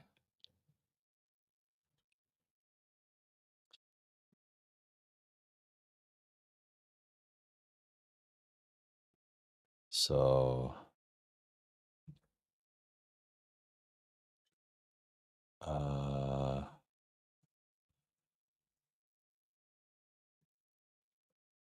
it assumes Docker, by the way. Login action v3. It is essentially v3. You can navigate to it. And then we're going to do vars dot docker user secrets dot docker password. And then we don't need that.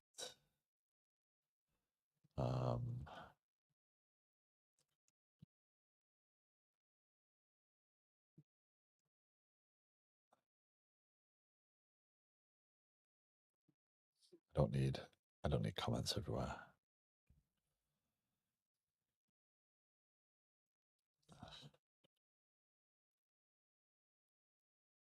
Okay, so I will off screen. Not that I don't trust anyone, but you know, probably best to be safe about these things.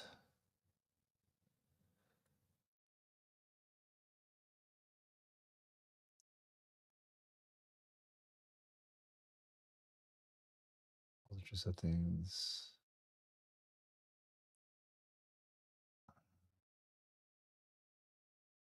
Account settings. Personal access tokens.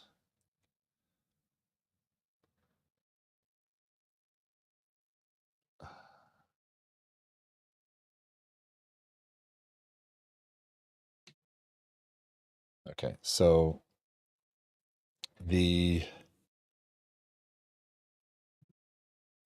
you're configuring these things, you configure them on the repo, right? So settings, environments, I call it staging, but you know, there's my token, my Docker password, my Docker user, right? So I need to configure them per. You can't see the password; it's fine. Per platform, per project. So I need to go into settings here, environments.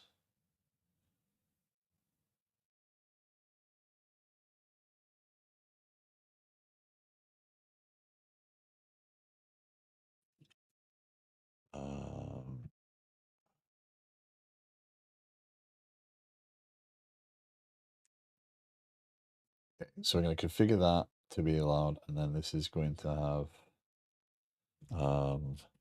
Docker password, generate node token, DHLS token.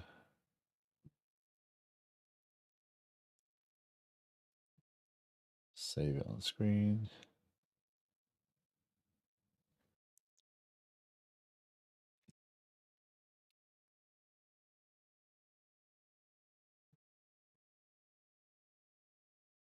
That's fine.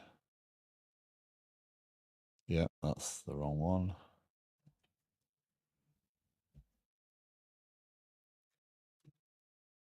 Yeah.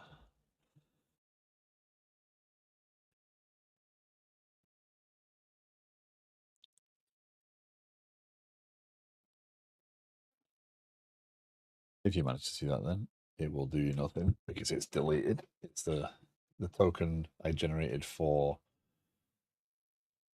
GitHub, but that doesn't work that way. So that's gone. Okay, so that's that. Failed to add secret. Oh, okay. Docker user. Add variable. Okay. So that should now work.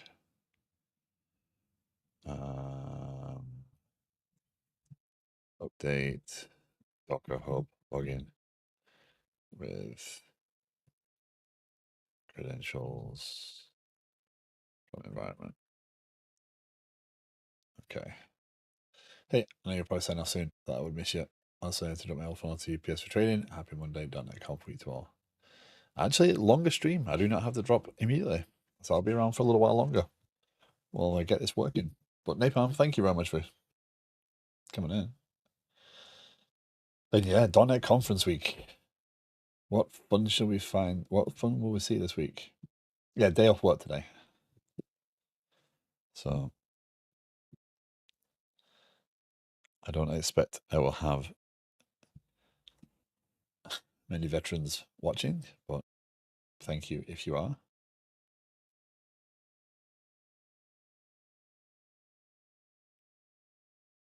Hey, Si. I seem to get here late, but at least I made it. I appreciate it. Thank you very much for coming by. I missed your stream yesterday because I was they replaced C# with a new programming language. Yeah, right. Uh,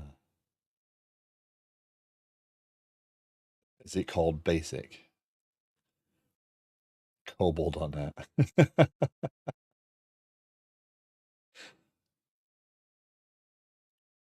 It's not April. Yeah, people would rejoice, yes.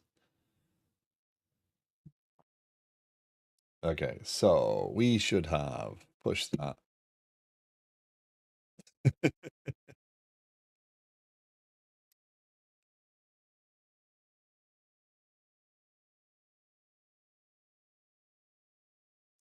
Just running unit tests, and it immediately failed. Awesome.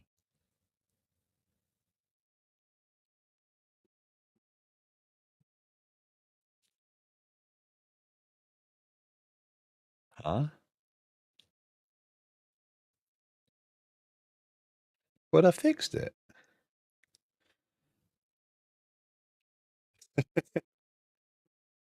It's the worst thing I could think of. Yeah.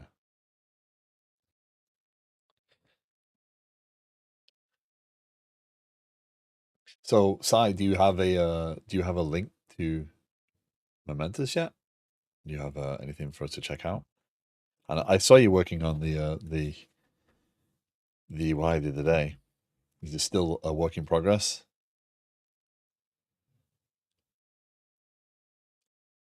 New features to COBOL incoming. BrainF.net. I wish I had a link. I haven't deployed the changes yet. No worries.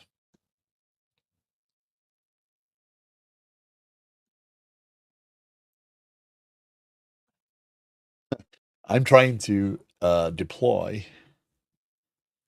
Um, I'm trying to. So we've got Kubernetes set up. We've got some pods running. I'm trying to get to the point of deploying a component of the application. Um, so far today, we've got the GitHub action to go and check out the code, and it actually falls back onto checking out development if not. My plan today, since it's a day off, is to finish my portfolio site and deploy it as well as switch over to the production Atlas instance for Momentous. Nice, nice. My plan is to go and use some spray paint to well, it's sun shining still, to get some outdoor furniture ready to put away for the winter so it doesn't rust. How much you want to bet some company has been rubbing AI in COBOL projects somewhere? Uh, trying to make progress, you know. The deployment stuff is not, it's going to slow me down, and I've kind of accepted that this is going to take a little while, but it's worth doing to, because I think once I hit a point of my learning, I will make faster progress. I honestly do believe that. Um, because I think that the uh, the project pace will increase, and or rather, I'll have a pattern to reuse, and I think I'll get faster at deploying, and yeah, it's just going to take the practice to get there, but it's it's going to be painful. So this should have logged in still. This works on the other one.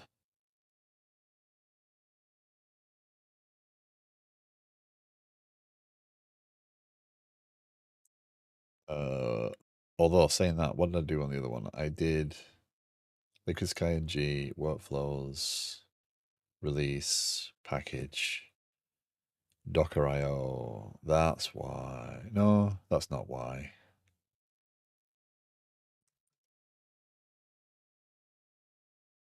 Image name, contain image, TBD, develop, class management.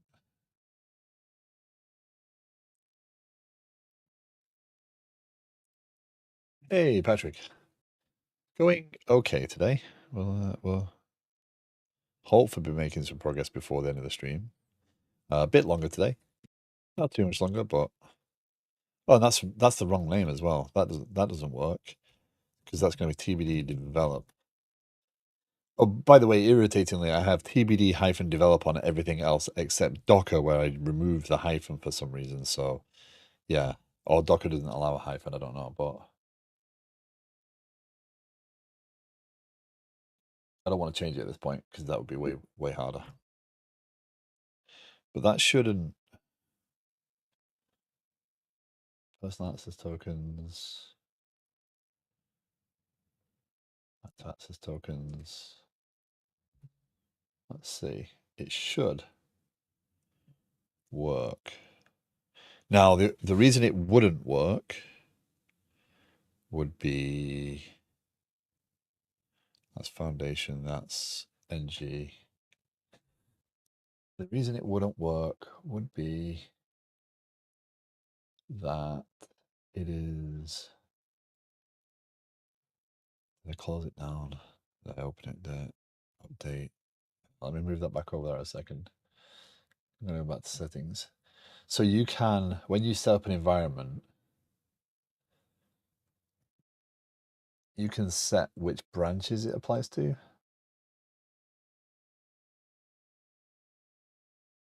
So the environment, so you can configure different. So if I had a release branch and a development branch, etc., I could use different tokens to publish different things. So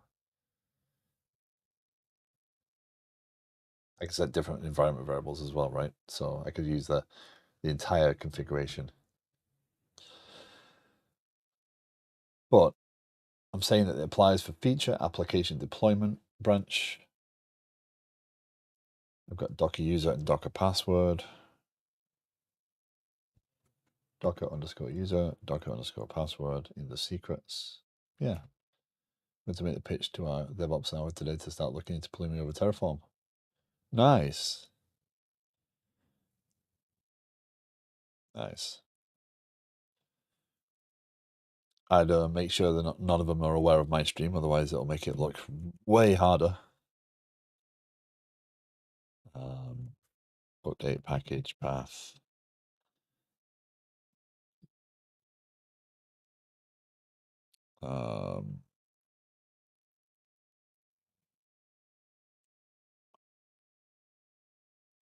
That's push is fine.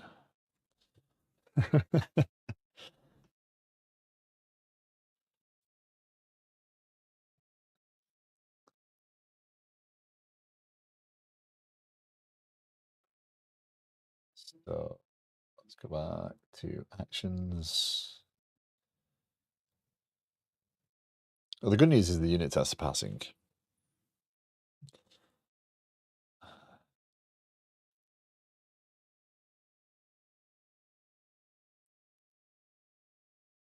Oh, I know why that goes to Foundation, because it's already got the library checked out, I bet. No, that wouldn't matter, because it's checking out a branch. Yeah, that one shows correctly. Then it fails.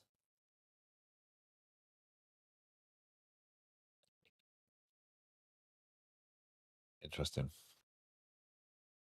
Tests.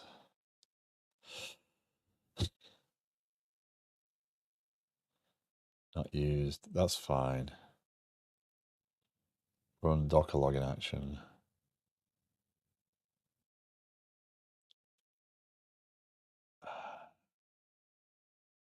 But I copied it from the other place.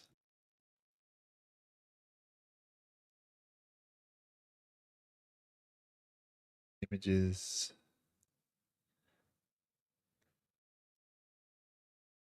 Tests overrated.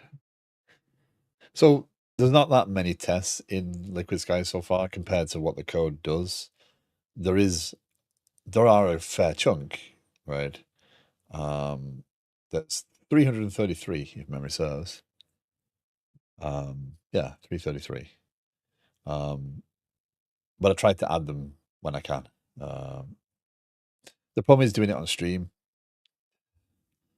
I feel that it's kind of boring to watch all the time. So I do it intermittently rather than all the time, and then try and do them off stream. But I have the attention span of a small dog, so yeah, that gets harder. Okay, so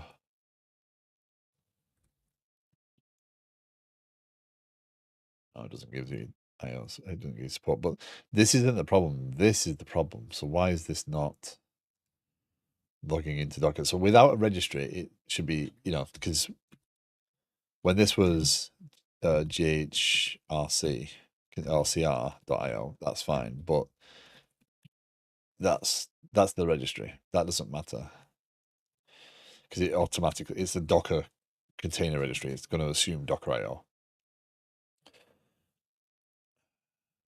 Vars Docker user. So let me go here. Environments, staging, release branch. Yeah, called the environment staging, and then look at the release branch. Again, that's something I'm gonna have to figure out the organization of. Docker user, Docker password. Doesn't matter, you won't see that. Right. This one doesn't matter. The CR part is not used. Code, main, release, workflows, package YAML. Yeah, CR part's not used. So that's completely relevant.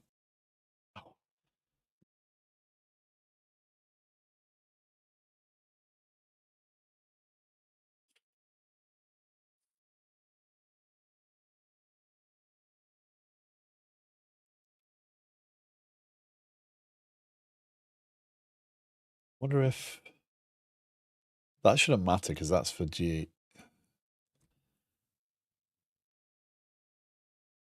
Every time I go into an interview and they ask about writing tests, I always say, I think tests are generally great. I just don't write enough of them or any. I love how a lot of organizations ask about testing and then they don't do testing. Like it's like the holy grail of software development. Like people want to test. They know that they should test, but they don't do it. So because it's scary to jump into and it might take time, we don't jump into it. And then we just make excuses for it for ourselves. That's not a dig. That's just generally the way we are, right? We're like, well, yeah, but it takes time.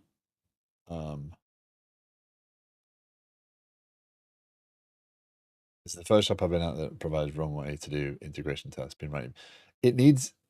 There are so many things that need organization backing, right? You need to be given the time to get good at writing some of this stuff, to get faster at writing some of this stuff, so that it becomes part of your entire cycle. And it's the same as this, right? This is going to take me time. If this was my work, I'd be rushing, I'd be cutting corners because I'd be worried about doing it taking too long. And it's why I've said I'm going to commit to doing this on stream, and as much on stream as I possibly can. I will do stuff off stream to try and move it forward. But if this takes 2 or 3 weeks, it takes 2 or 3 weeks. I'm not going to hold back doing this at this point. It needs to be done. But as I get better at it, as I start to understand some of the things, as I'm like, oh, well, I need to do this, I need to set this up this way, I need to set this up this way, it's going to get faster. And that's the thing that companies oftentimes don't think about.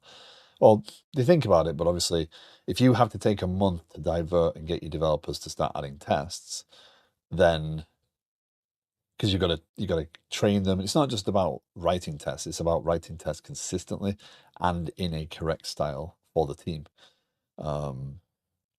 Right? It's not just about that. Getting tests in there, because if you let everyone write tests, they'll all write them in their own way, and then the tests are pretty much useless because then I can't read your tests, you can't read my tests because we go at them very differently. But organizations need to give the time. That being said, I think on personal projects, if you're working on a personal project, adding some unit tests and getting an understanding there is very worthwhile doing. Because especially, I mean, in your case, Si, as you go to release Momentous, having some of those tests might help you debug some of the early behavioral problems that you're going to get off an application that's now going out into the wild and people are using in weird and wonderful ways. So I feel there's a great value in having unit tests in there. But also, not all code bases necessarily are supportive of. See, I call this one Docker. The name doesn't matter. Let's put no restriction. Let's remove the restriction. So Docker password, right? As a secret. Docker user, environment secret, environment variable. That's same setup. Okay. Let's go back over here. And yes. Yeah, tell me about it. Starting to question OS thing, my Aspire Kraken component. Now I have people asking good questions, and well, the latter, well, I get enough of that from Ned.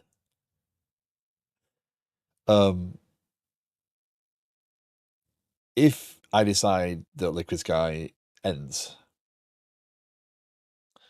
I don't know if I would even open source it at this point. I think I'd rather pull some of the pieces out as usable components and use that, because from an open source perspective, if it becomes useful, you got to deal with how much support can you provide.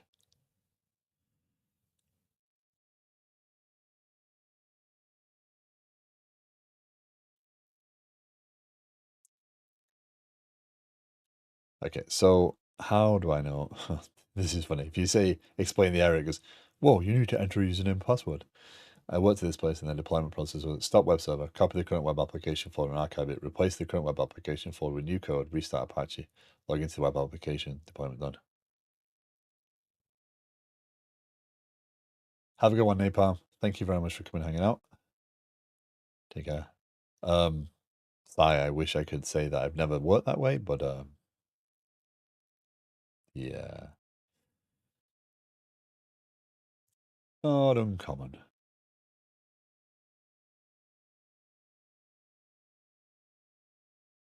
I used to do that from a dev machine as well. Hello, Loki. Are you okay, buddy?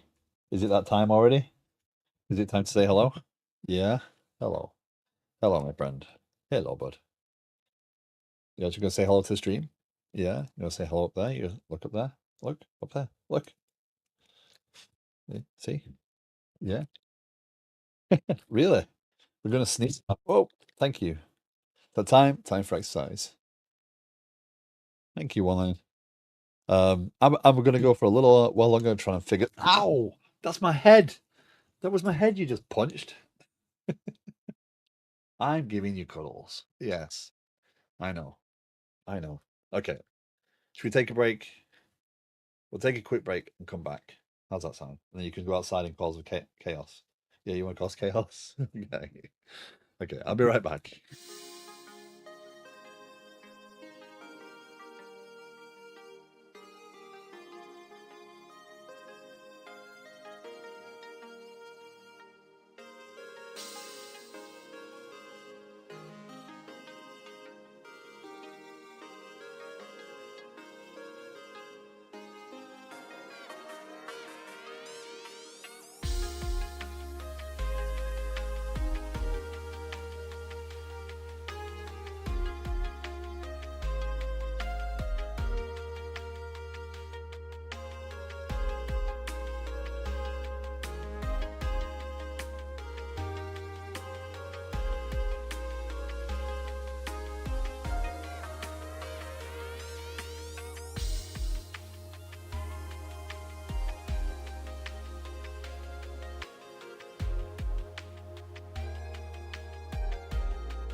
Okay, and back. Apologies for that. Okay, we'll go a little longer. See how far we can get with this. Um, so I went outside. I th- I threw the cookies for them to give them something to run for, etc. I threw two cookies out there. Loki's looking at me like, why aren't they coming to me? And Taylor runs out into the yard and she grabs the cookie, the first cookie. And I spend the next 2 minutes trying to get Loki to chase the other cookie. And he doesn't do it. And then Taylor realizes where it is and eats it. And Loki just looks up at me like, what the heck? Why is she eating the cookie? And I mean dog bones when I say cookies, by the way. Um, yeah. And so he looked very disappointed. So I had to come back in the house and get another one for him because he was a angry pup. Okay.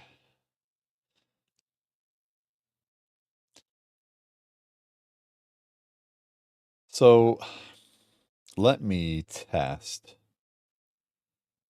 So I can use this token to log in through Docker. So let me validate I can log it in. I'll do that off screen. Clear that. Docker login DVD develop.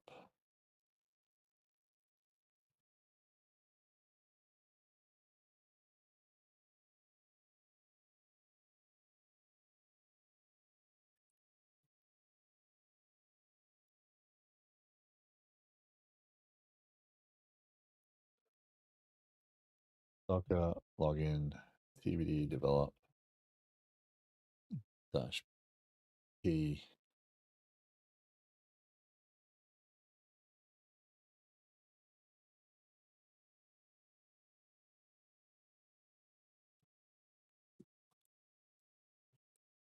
Wah, wah.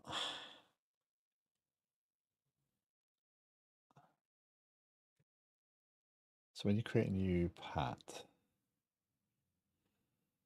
what's new? No. Account settings. Okay, let's do this. Delete that token. Generate no token. GitHub, Liquid Sky, access, read and write, generate.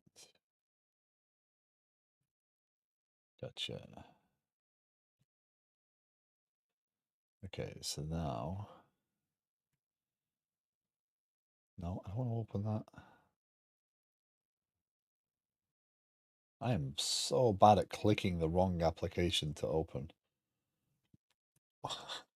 Docker login dash u tbd develop. Yep, that token works fine.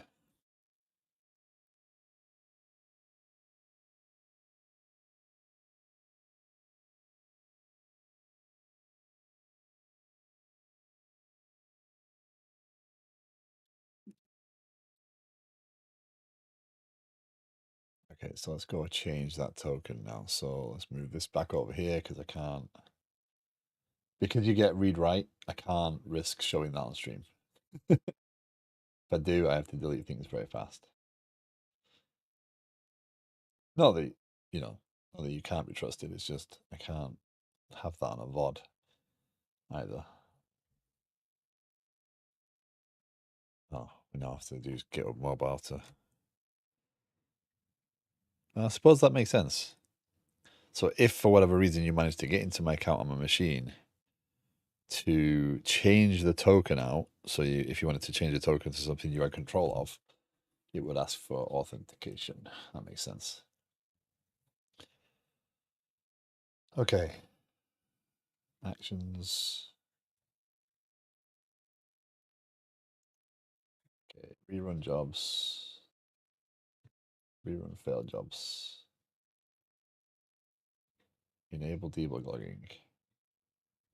Might as well. Let's see what this looks like. Hey, buddy.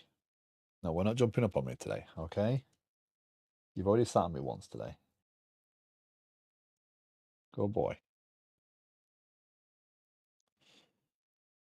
Ooh, that's quite verbose.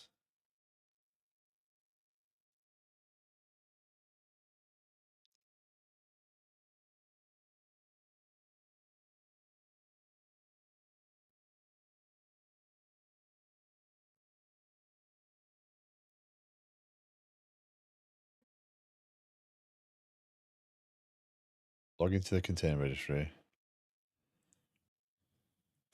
Not really much more information there, is there? No, Loki, no. No. I get it, bud. I get it, buddy. I get it. You're a good boy. You're a good boy. Yeah. What's the matter? You want another cookie? Is that what you like? Okay, because you're a good boy.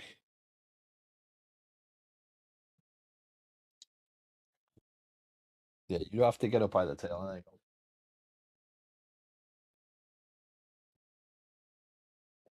Get up. Hey, don't steal your sister's cookies. Okay. So the token works. Result. Evaluating secrets, object, evaluating string, Docker password. Did I call it? I didn't call it Docker pass, did I, by any chance? Webhooks, environments, Docker password. Oh,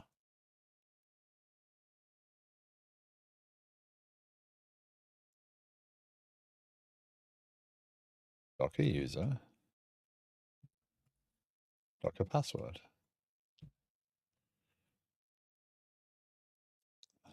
Actions. Come on. Docker password. Secrets Docker password. But I mean, bars Docker user.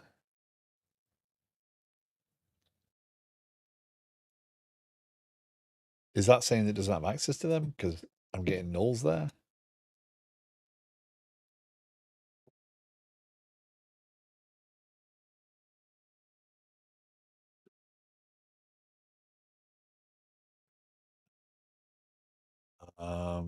Validating GitHub action can see environments.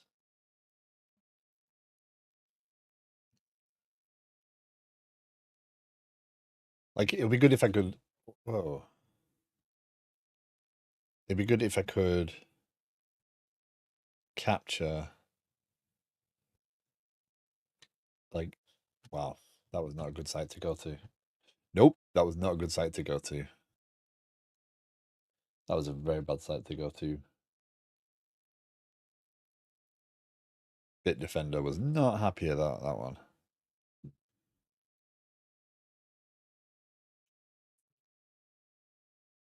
Bitdefender very angry.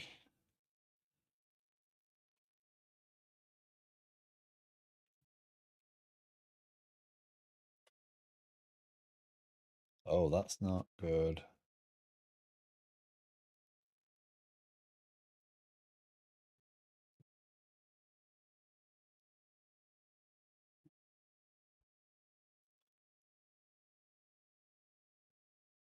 Well, that tried to do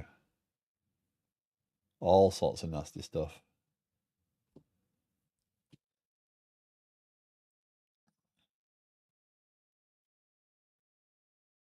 And now Bitdefender's in some sort of login loop. 1 second. We're going to coding display. We're going to hide that, transition that away.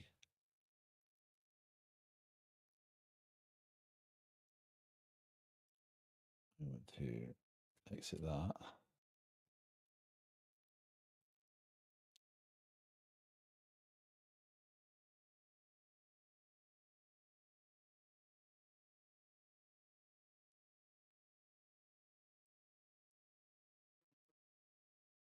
Be a good boy and share.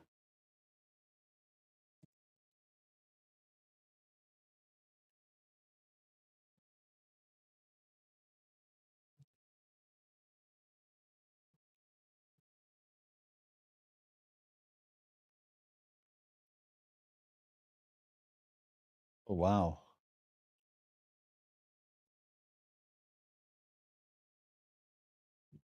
Oh, that's just an artifact. Okay, fair enough. So apparently, Bitdefender goes in a crazy loop of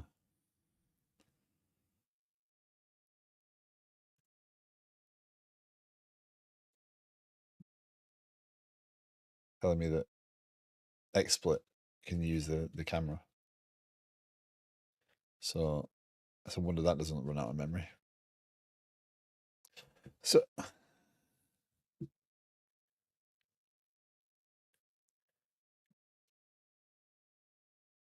this worked fine for the other image. So what am I missing? What am I doing wrong in here? So this works. I didn't do anything weird here. There's no image stuff there. Actions. Create and publish a Docker image. That's fine. Like I wish I could see. Oh, here's the things it can see from its environments, etc. That'd be useful.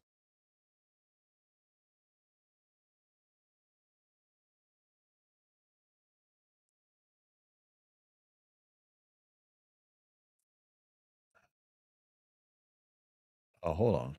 That's not doing that though, is it? That is not doing that. Why is that not doing that? Because the log it shows is not that, is it? Because it goes here and it doesn't show username and password. That's interesting. Have I got a blinking, tabbing, spacing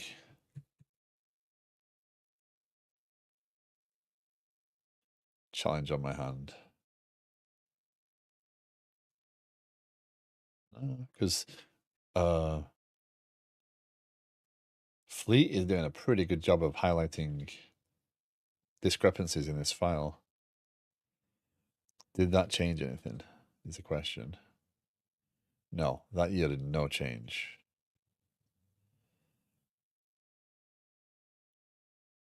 So give this a few more minutes.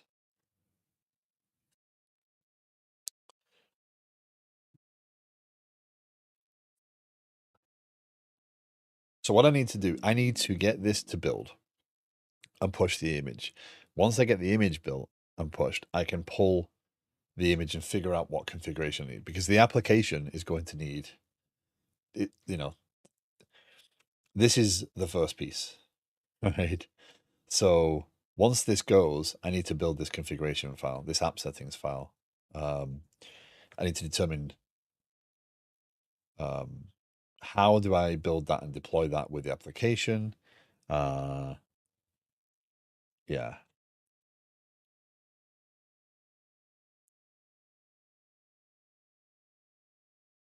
Also, what is the right way to do some of this stuff? Because now it would be good to have all this stored in a system somewhere. This is how, oh, by the way, this is all the configuration for all the pieces, and pull that configuration. I don't know how to do that. I obviously do know about Key Vault and whatnot, but that's not what I'm talking about. I'm talking about from this deployment perspective, so that I can say, oh, okay, I'm deploying the staging build, I'm deploying, a dev build, etc. Get different configurations. But that is not using my username and password. So it's not using. Okay, let's make a change that triggers that. I don't need env right this second.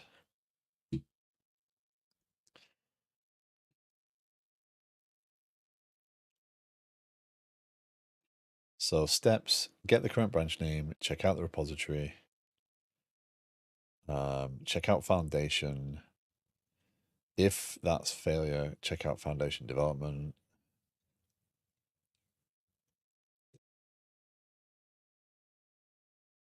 Login container registry with username and password. Extract the metadata. Oh, yeah, that's right.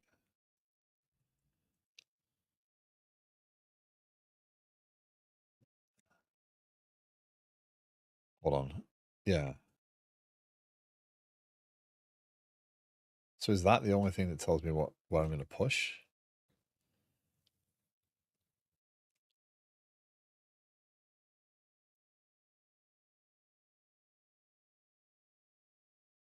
Or is it, no, is that what's determining what I'm going to push it build here? Because now I'm confused. That should be the Docker file. That's meta.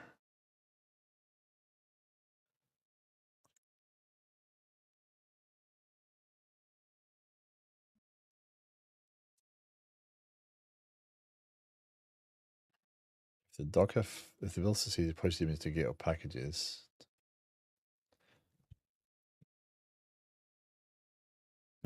um,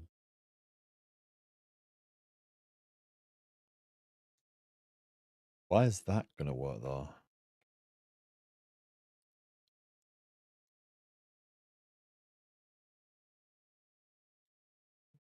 Hey, Dukesoft, how you doing?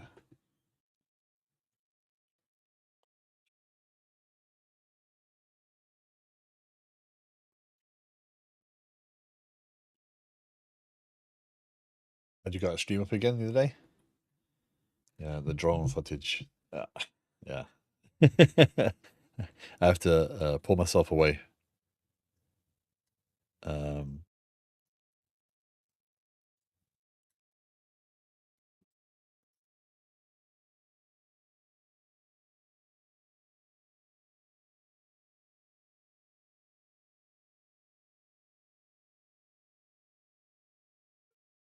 sorry.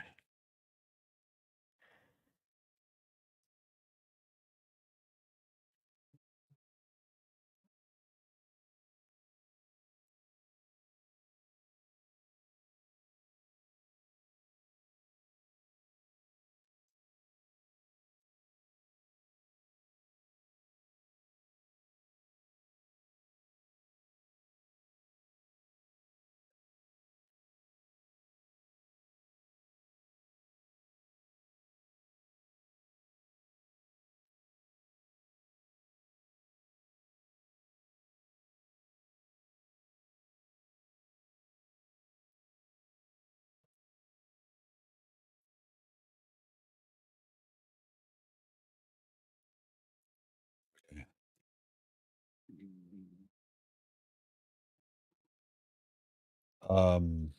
Man, one thing at once, one thing at once, one thing at once. Focus on the thing that's not working. I need this to log in. If it fails to push the image, that's not the problem. I need to log in to fail to do this. So why does this not trigger anything? Is the question. Okay. Remove unnecessary vars. Because it should try to log in. I mean, I can do registry Docker.io there. I don't think that's going to make a difference because I think it by default is built because it's the Docker login action. Let's see if it changes it. From package.yaml. YAML, attempting to fix username, password.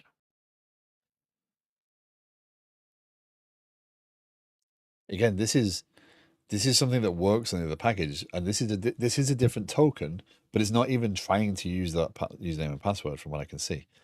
It's like it's ignoring me. Hold on. Yeah. No, this will always use the version of the package. One doesn't exist in main. Right? Main does not have this workflow. This workflow only exists on this.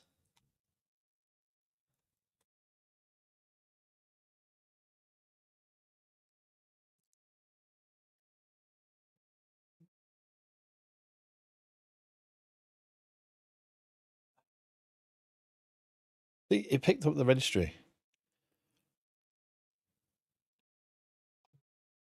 Now, is that because it can't find those values? That it can't use them? Oh, man.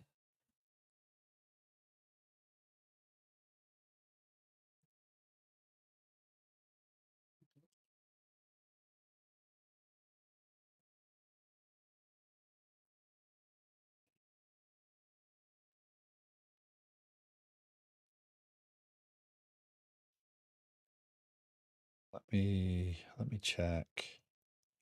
Settings, environments, staging. So branch release, secrets, add environments. So I got an environment secret, environment variable. Let me go over here and check on my global stuff. Make sure I don't have anything weird set up there. Developer settings. No, it's not developer settings anyway.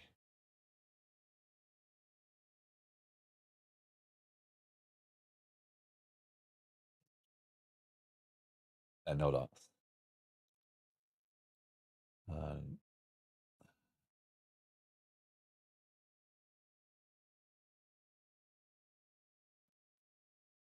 So the problem I'm having is it's just not. See, that one worked. We don't need to work the first time, right? You can see this one actually, when it went to log into the container registry, had the username and password. There's no concept of environments at.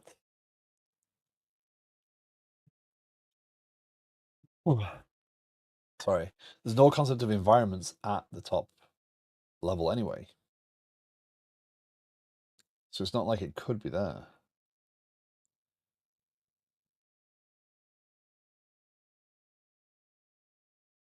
So Liquid Sky, actions. The unit tests are passing every time now, which is cool because now we don't have to worry about that. But it's not giving it username and password. So what's different? Let's do settings, environments. The environment name doesn't matter. Selected branches, deployment limited to branches with protection rules. Add deployment, ref type branch, feature, application deployment.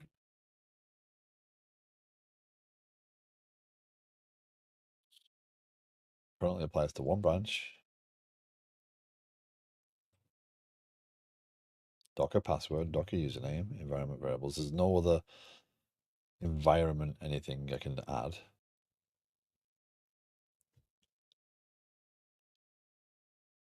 Secrets and variables, actions. Yeah, there you go. Nice cut. Thank you.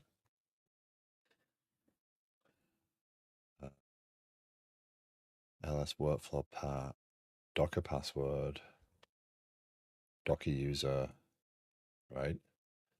That's on that.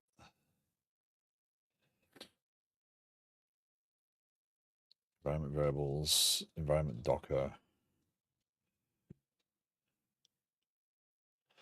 You go full DevOps nowadays. I just want to deploy Liquid Sky. So we go to secrets and variables here, actions, and there, Docker password, Docker user. Docker password, Docker user. Docker password, Docker user. Yeah, it's all the same.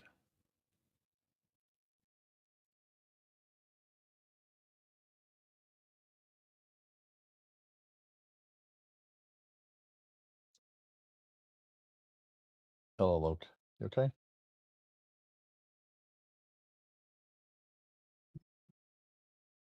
What? The door's open. Do you want another cookie? Is that what you want? You a hungry boy? You starving? You a starving puppy?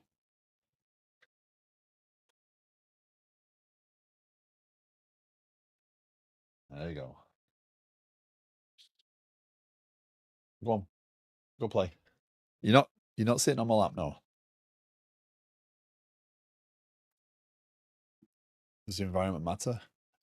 It shouldn't. So the environment is just a name. So the idea being that I can say, okay, certain branches live in a certain environment.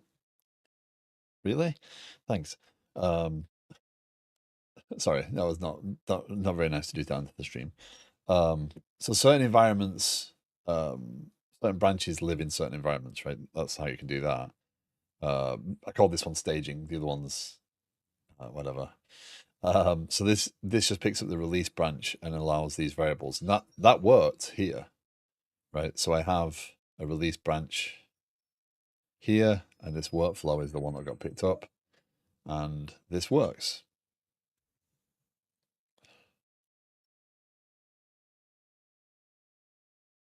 Loki doke. No, he wants to come and sit on my lap, and I'm not letting him.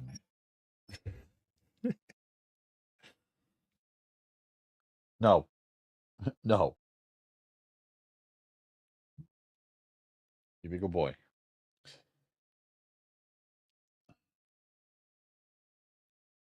So I don't know. I don't know why this is failing. So we'll give this another minute and then see what happens next. So Docker user, Docker password, these values, it's as if they're not getting loaded because if I look at the verbose output of the previous run, I think this one is the one yeah. The login to the container registry, I'm assuming these should have values.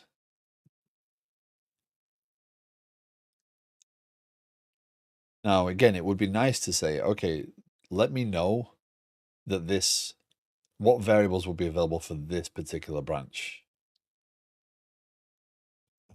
Actually, can I test that?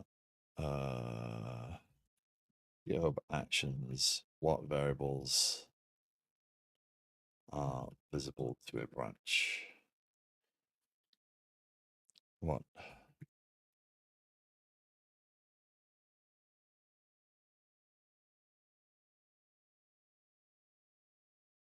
Yeah, that's fine.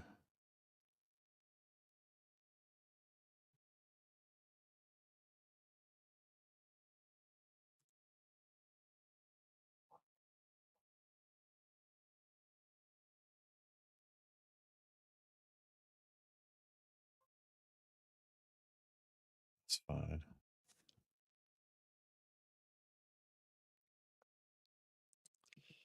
So what I'll do eventually is I will put the pull request stuff. The unit tests will be done on a pull request, not on every push. Because yeah, I honestly believe you should be running unit tests as part of your workflow, but that's not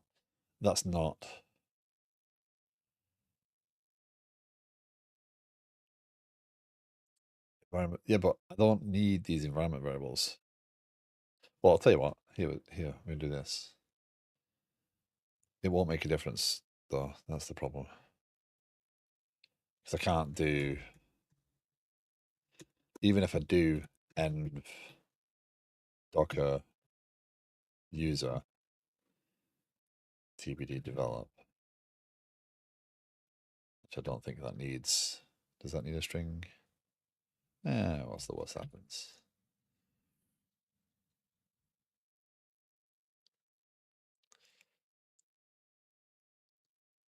Let's see if it pulls that into there right now. Test user in end variable.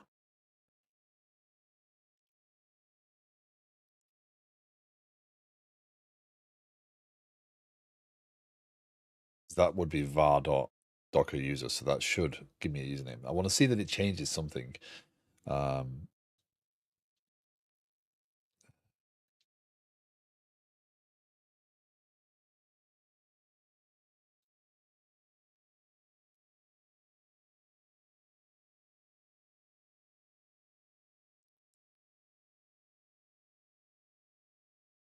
Self-hosted runners.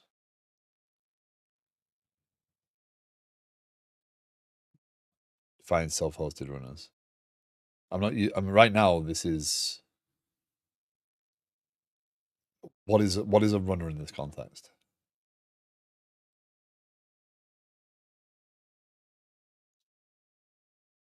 Did you give me?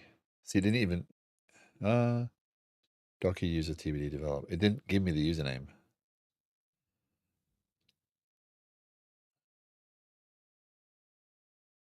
So var's Docker user was not used there anyway. But I think that would be env. Is that env.docker user?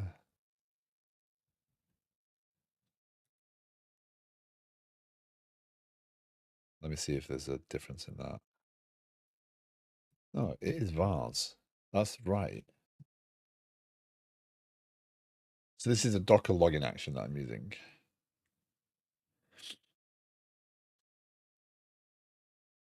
GitHub provided. Yeah, I'm not doing self-hosted stuff yet. No, this is all GitHub stuff. This process has worked for this project. It's the same. It's different token, but it's you see, this one has username and password there. That's pulled from the settings. Sorry. I'd love for them to say, hey, by the way, this. Okay. Docker password in environment secrets under the release branch. I got that working last week. Docker user. It's the exact same thing. Not conflicting.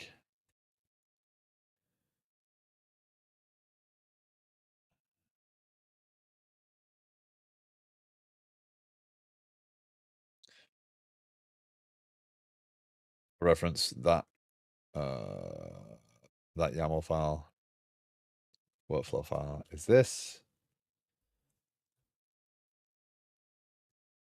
That doesn't really matter because that's just used there. Nobody. No. I don't think this has anything to do with anything.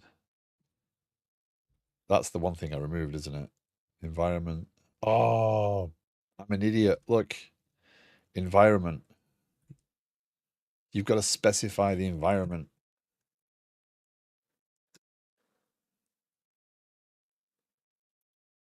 Ah, that's the piece I'm missing. I didn't specify. So what's the point in having the branch name on it if you're going to specify? Because you could do different environments and okay.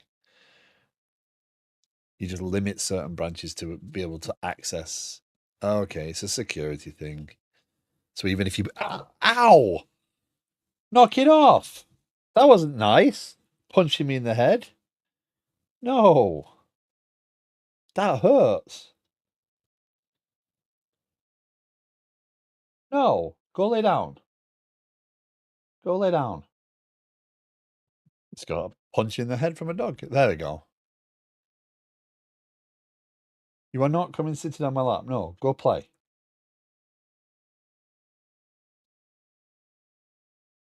Sorry about that. That was quite violent. I know you don't. You didn't mean to. Add environment to Docker file to action. Okay, that'll make sense. So the thing to understand there is when you're doing the run action, you specify the environment that it's in. On the environment itself, it's not a filter to give those variables to the environment, to the run.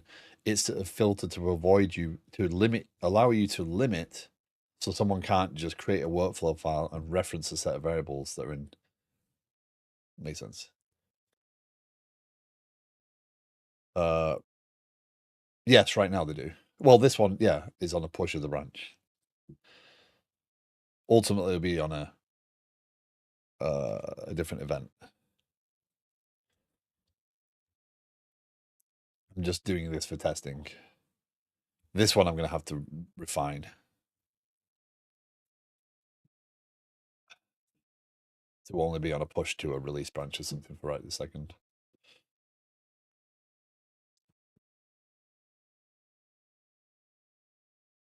That should work differently.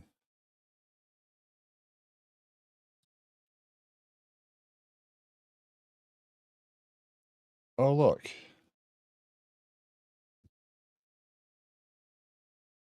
Oh, it says if you do the right thing. It still failed badly. Ah, interesting.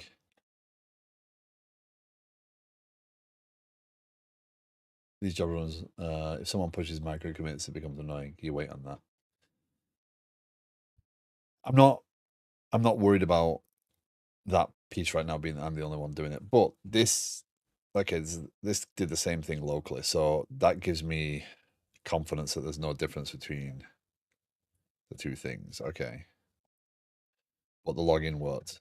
Amazingly, the login worked. Okay.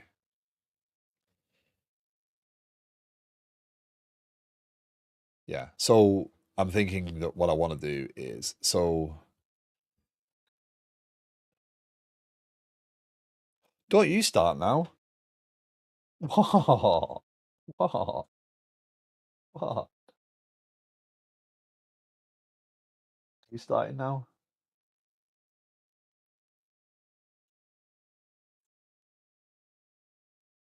Um, yeah. So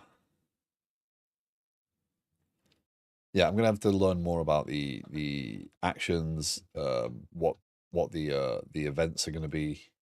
Try and tighten those things up a little bit.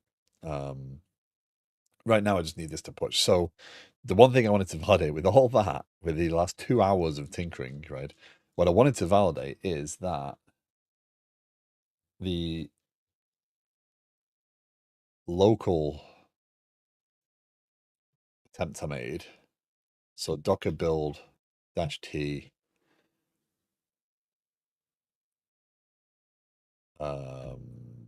and that would be TBD develop slash ls tenant management,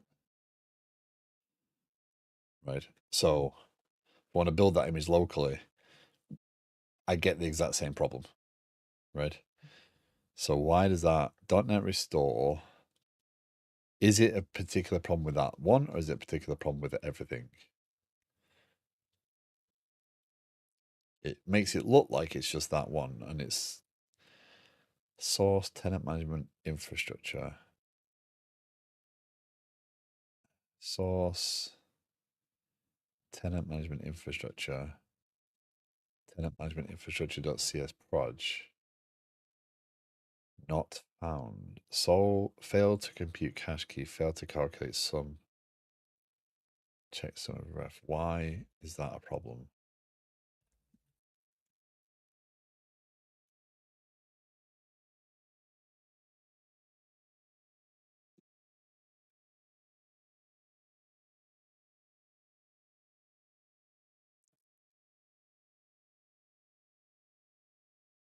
Yeah, make sure you're using the right context folder and building image, especially in case of Docker Compose.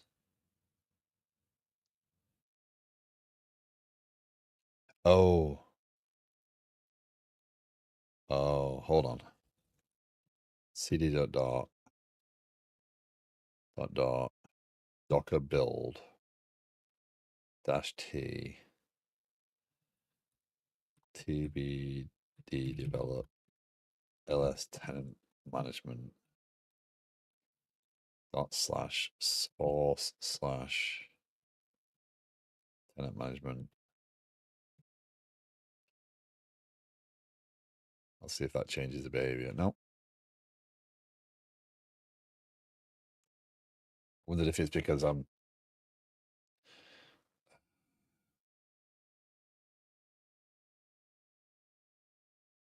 you're building from because I've had this problem before where I've built from the wrong, but everything's relative, right? So when it does the Docker file here, oh, hold on.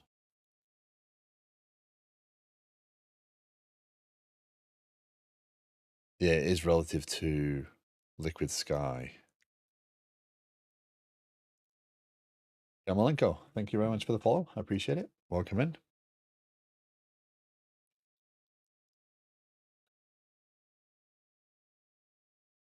So it probably is right to be here because then everything's relative to Liquid Sky because that's yeah.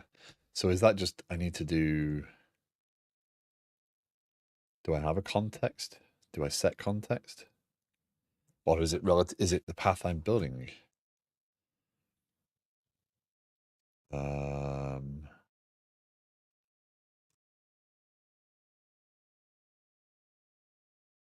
Make sure you're using the right context folder when building image, especially in case of Docker Compose. Yeah, I've fallen foul of this before.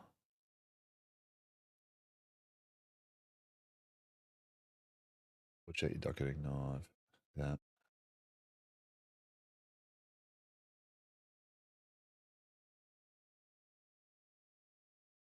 Why is that the answer? Why is that marked as the answer? There's no way that's the answer. Set context folder Docker build.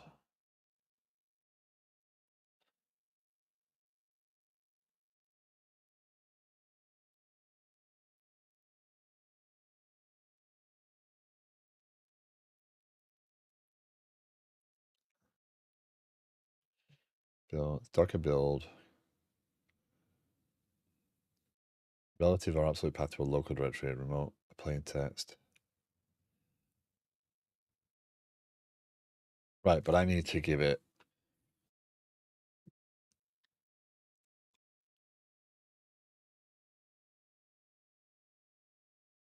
So is that -f Docker file and then that? Does that change any behavior? Yes, it does.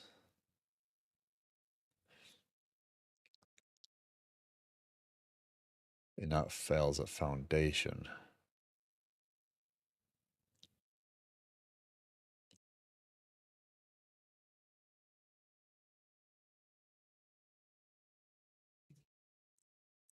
So again, the goal, so obviously I have to deploy many other APIs, right? But I think that what's going to happen is once I've got over this initial hump, the things I've learned from it are going to be helpful, right? So this is all relative to this directory, right? Because source, extensions, all those directories are underneath here.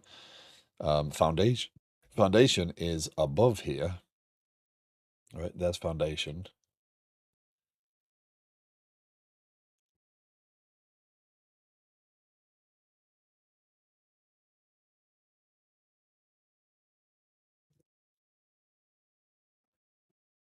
Looks like copy takes an array. Yeah, so it's copying that to that, right? Onto the source directory there. And then this is creating a foundation folder up there so that it maintains the structure. And by the way, hello, Fuel. How you doing?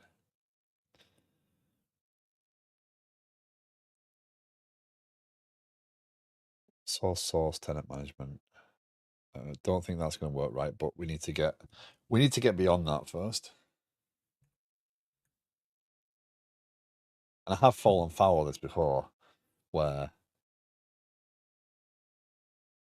because that looks like that actually did that part and then failed at the foundation part, do I have to make a different directory for foundation? Is that actually the problem? Hold on. Oh, oh wow.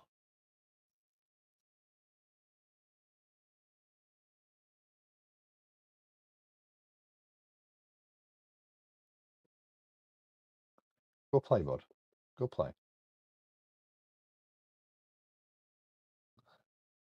We'll have snack afterwards, okay? We'll have snack. No, I don't think that's the key. So what I was thinking there is if I do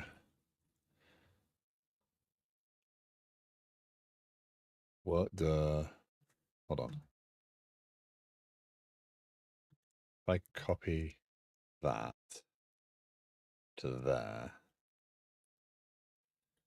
and do work the foundation, and that gets copied in there, there, there,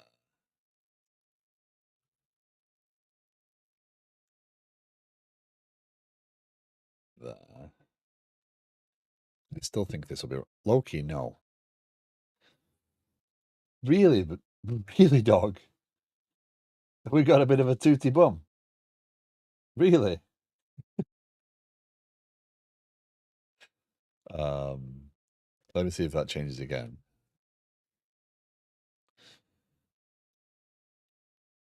No, that didn't work, did it?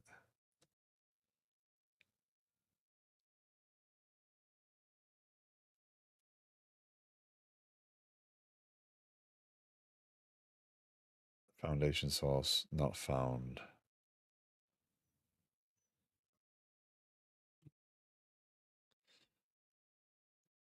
So that works in theory. Low-key, no. But it still doesn't solve the problem. I'm still expecting to find a problem there. But yeah. So, okay. Well, unfortunately, I can't spend all day doing this. I do have other stuff I need to get finished. So I will come back to this later and do some more tinkering. There is in the Discord, you know,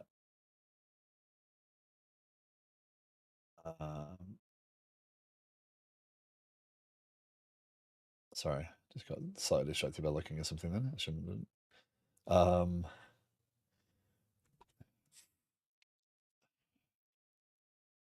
am trying to think about how do I relay success with this stuff off the stream.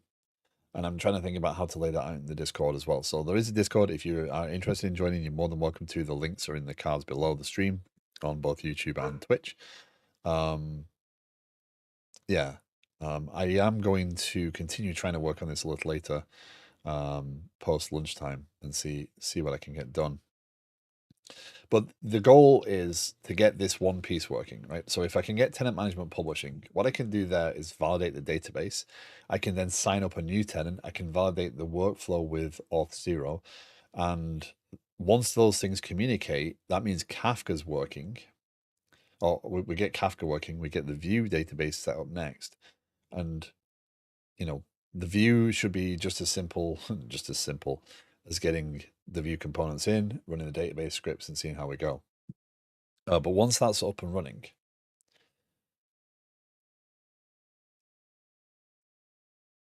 and we can register a tenant, we can get through to the Vue, we can log in and see a blank screen and nothing else works. The other things in this system should actually be relatively simple to configure. The changes and pipelines and stuff, they're going to be a little bit more difficult. But I'm going to use a single SQL server right now and have different databases the same way I do on my dev machine. I don't need to create a SQL server per instance. That's just resources I do not want to spend. But yeah, that will be the goal. So I'm going to continue trying to figure this out. I think it is a relative path thing.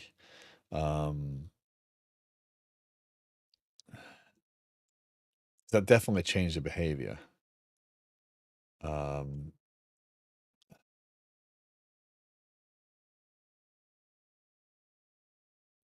that, hold on. So I did that. What does that do to me? Okay, so that's where that changes that. So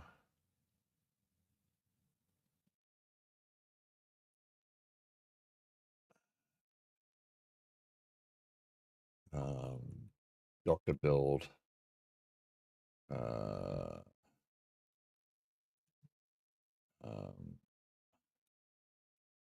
Is it relative directory?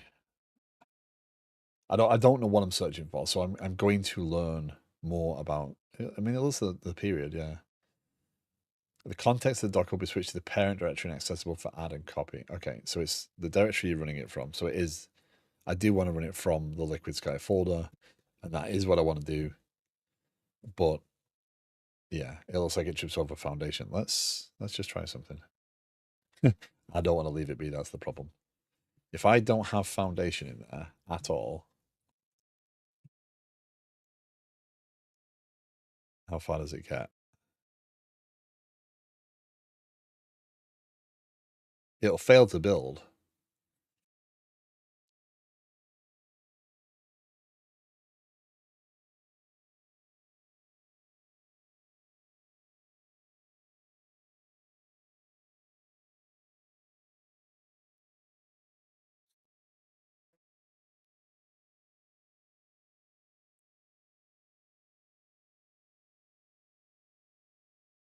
This will fail to build. Yeah, it's not found.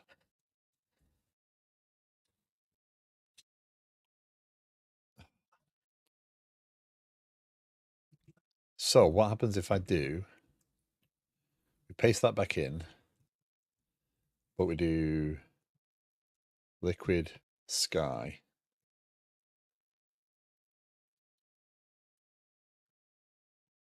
We do that. We do that. And then we run relative to the directory structure. And then we do Docker build Liquid Sky / source.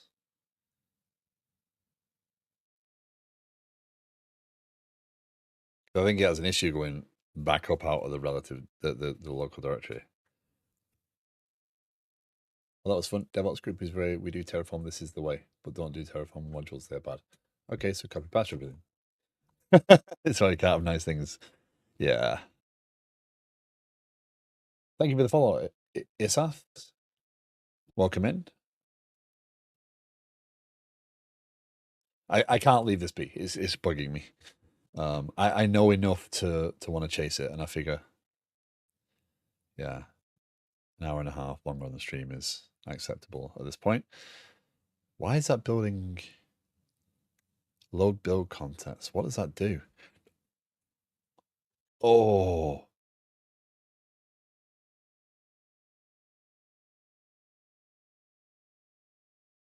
oh, that's bad.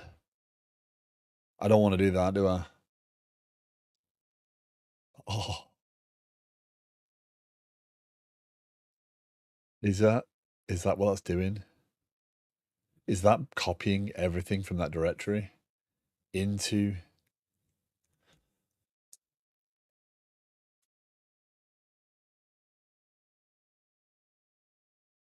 Oh, does it copy it all like locally, and then that would be really horrible.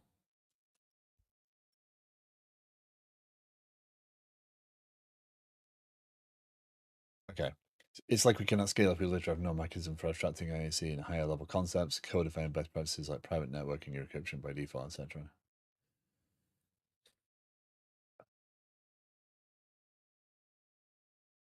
The problem, so here's the thing. Here's why I'm doing what I'm doing here. I realize that I'm not doing DevOps the way that DevOps is going to be done, right? But what I want to learn is I want to learn to understand some of the pieces if someone's telling me a better way of doing it. Also, as I go forward with Liquid Sky, running this, going through this process, figuring out the problems will train me on things that I need to know. It will prepare me for challenges, right? And it will allow me to adapt to them, right? This sort of stuff is made for, it's funny, this sort of stuff is made for resilience, but it has its own level of fragility because people have kind of gone through this pain. You get it working and you're like, let's not touch it just in case it breaks. So you need to take the same practice of messing with it, breaking it, having it fail. There we go. You know, those are all things that need to happen. And we don't do it. We don't test ourselves. We don't. So moving to use something completely different for no.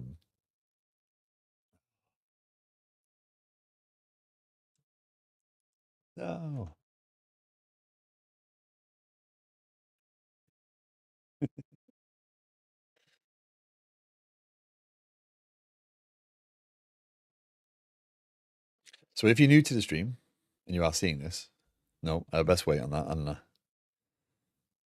can't divert onto that sort of stuff.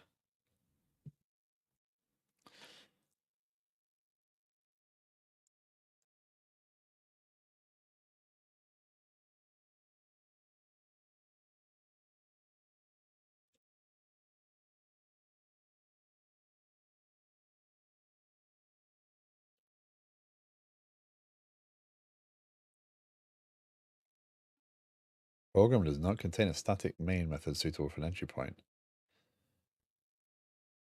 Excuse you, what?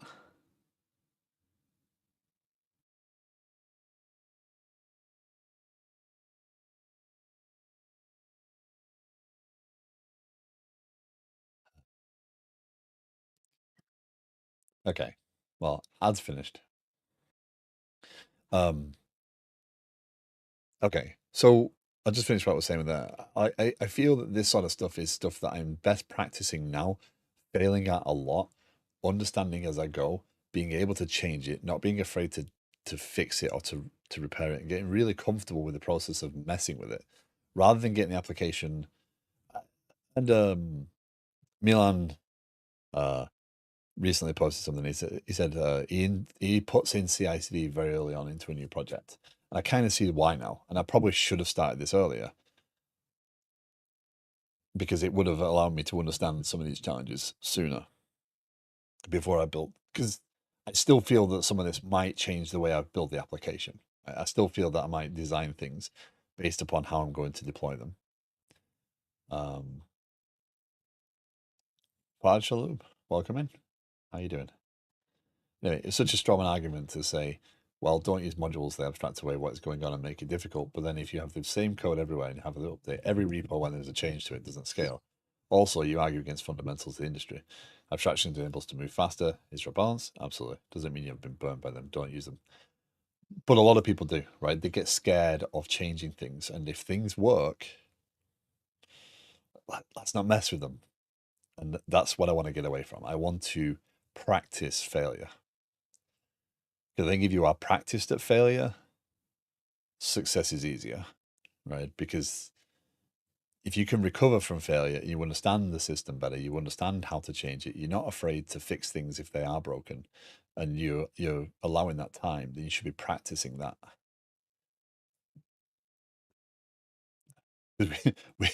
We see more failure. Yeah, I'm rocking the boat hard. There are better ways to do things. Yeah. Let's let you find your way around Pulumi with all that code then. I'm trying. So from a Pulumi perspective, I've deployed Kafka, I've deployed console, I've deployed. So we have code. Loki, please stop. No, that's not the one I wanted. So we kind of have some services and deployments working. We're kind of learning a little bit.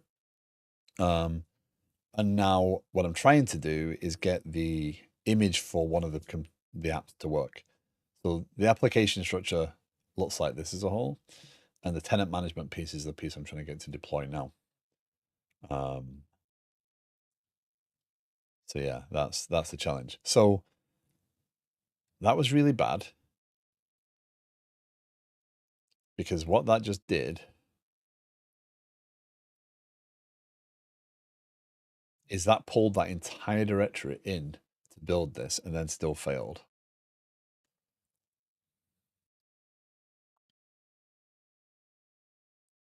Program does not contain a static method suitable for endpoint. I wouldn't expect it to. Been working with Pulumi for quite some time. Maybe I can help out with something. There's nothing specifically I'm chasing right now. I appreciate though. Thank you, and I look forward to. I am going to be doing this over the next couple of weeks. I'm committed to getting this deployment to work. It may not be the best thing to do. I'm not trying to do anything too advanced. I'm not trying to do a final deployment. I have a local Kubernetes machine that I'm pushing the containers to, and the goal is to get a working application stack. So the application is quite large, so it's going to take a little while. But again, practicing, trying to learn, understanding what I don't know. I'm not a big go off and read person, which makes this a little bit harder because I like to do and fail. However, that being said, I need to go and prepare some furniture for painting.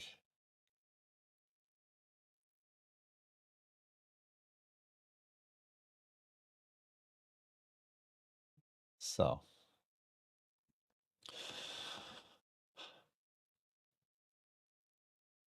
again, there is a Discord below. Also, I am going to start a conversation about authorization authentication. There's a new forum I've added in Discord to go over that because I think that's something that, again, once this is working, I'm going to pivot a little bit to auth because I do need to figure out user permissions eventually before we go too deep. Yeah, yeah. It's a bit longer than normal because I have a day off work. So sadly, normally I'm on for 2 hours from 7 to 9 US Eastern. So I just learned a valuable lesson. Wherever you run it from, the context folder you run this from is going to pull in everything and then do the copy. So what that just did is build a massive 5 gig context transfer and then copy everything and then build everything. So I need to figure out a way of doing this foundation deployment. Maybe I can build a script to do that, but yeah. Yeah. Chunky layer. So yeah. That's a bit too big. Foundation is a separate repo. That's why it's referenced. So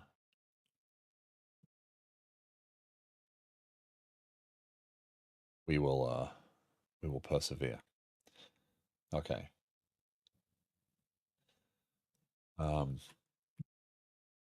It is Monday. In a little while, One Lion will be streaming, I would imagine. Maybe.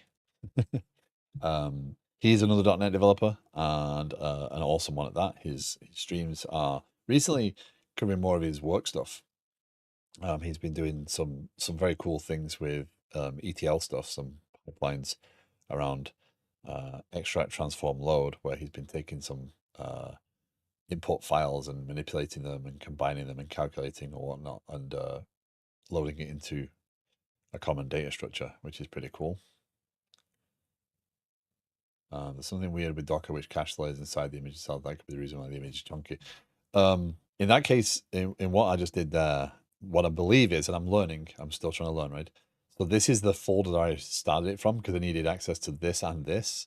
If I was in here, the context within here doesn't include this. So what I kind of need to do is kind of create a build of this that I can share. that's going to be the thing I need to figure out how to do. Can I create a Dockerfile build of this that then I can reference from everywhere else? Because then I can, maybe I need to create an image of Foundation and use that somehow, but I don't know. So we get to go down that learning path tomorrow. Again, this is all for my learning. I'm going to make I'm going to make a lot of mistakes. I'm going to learn by failure. Not sure. We'll have to have a look. But unfortunately, I have to finish up here. So I'm going to raid out. I'm going to raid Fullbots. I was playing Fullbots' game on stream yesterday. So I did do some game streams. I stream on a different channel for games. And I was playing Fullbots' block shop for quite a while. It was very addictive. I got through 24 levels of that. And yeah, that was a nice end to my stream yesterday. I'll be back in this tomorrow. I will try and dig more later on today. If you have any, if you want to help, if you have any ideas or references, the Discord is linked below, and you're more than welcome to join to share any resources. It's a growing community. There's a lot of really friendly people in the software development community on Twitch in general. There's a lot of friendly and helpful people. They're always willing to provide advice and guidance, because we don't know everything, right? And that's why I'm doing this. I want to do this. I want to share this journey, as frustrating as it might be for some. But anyway, thank you very much for joining me. I will see you again tomorrow, hopefully, and take care. Have a great rest of your day. Bye.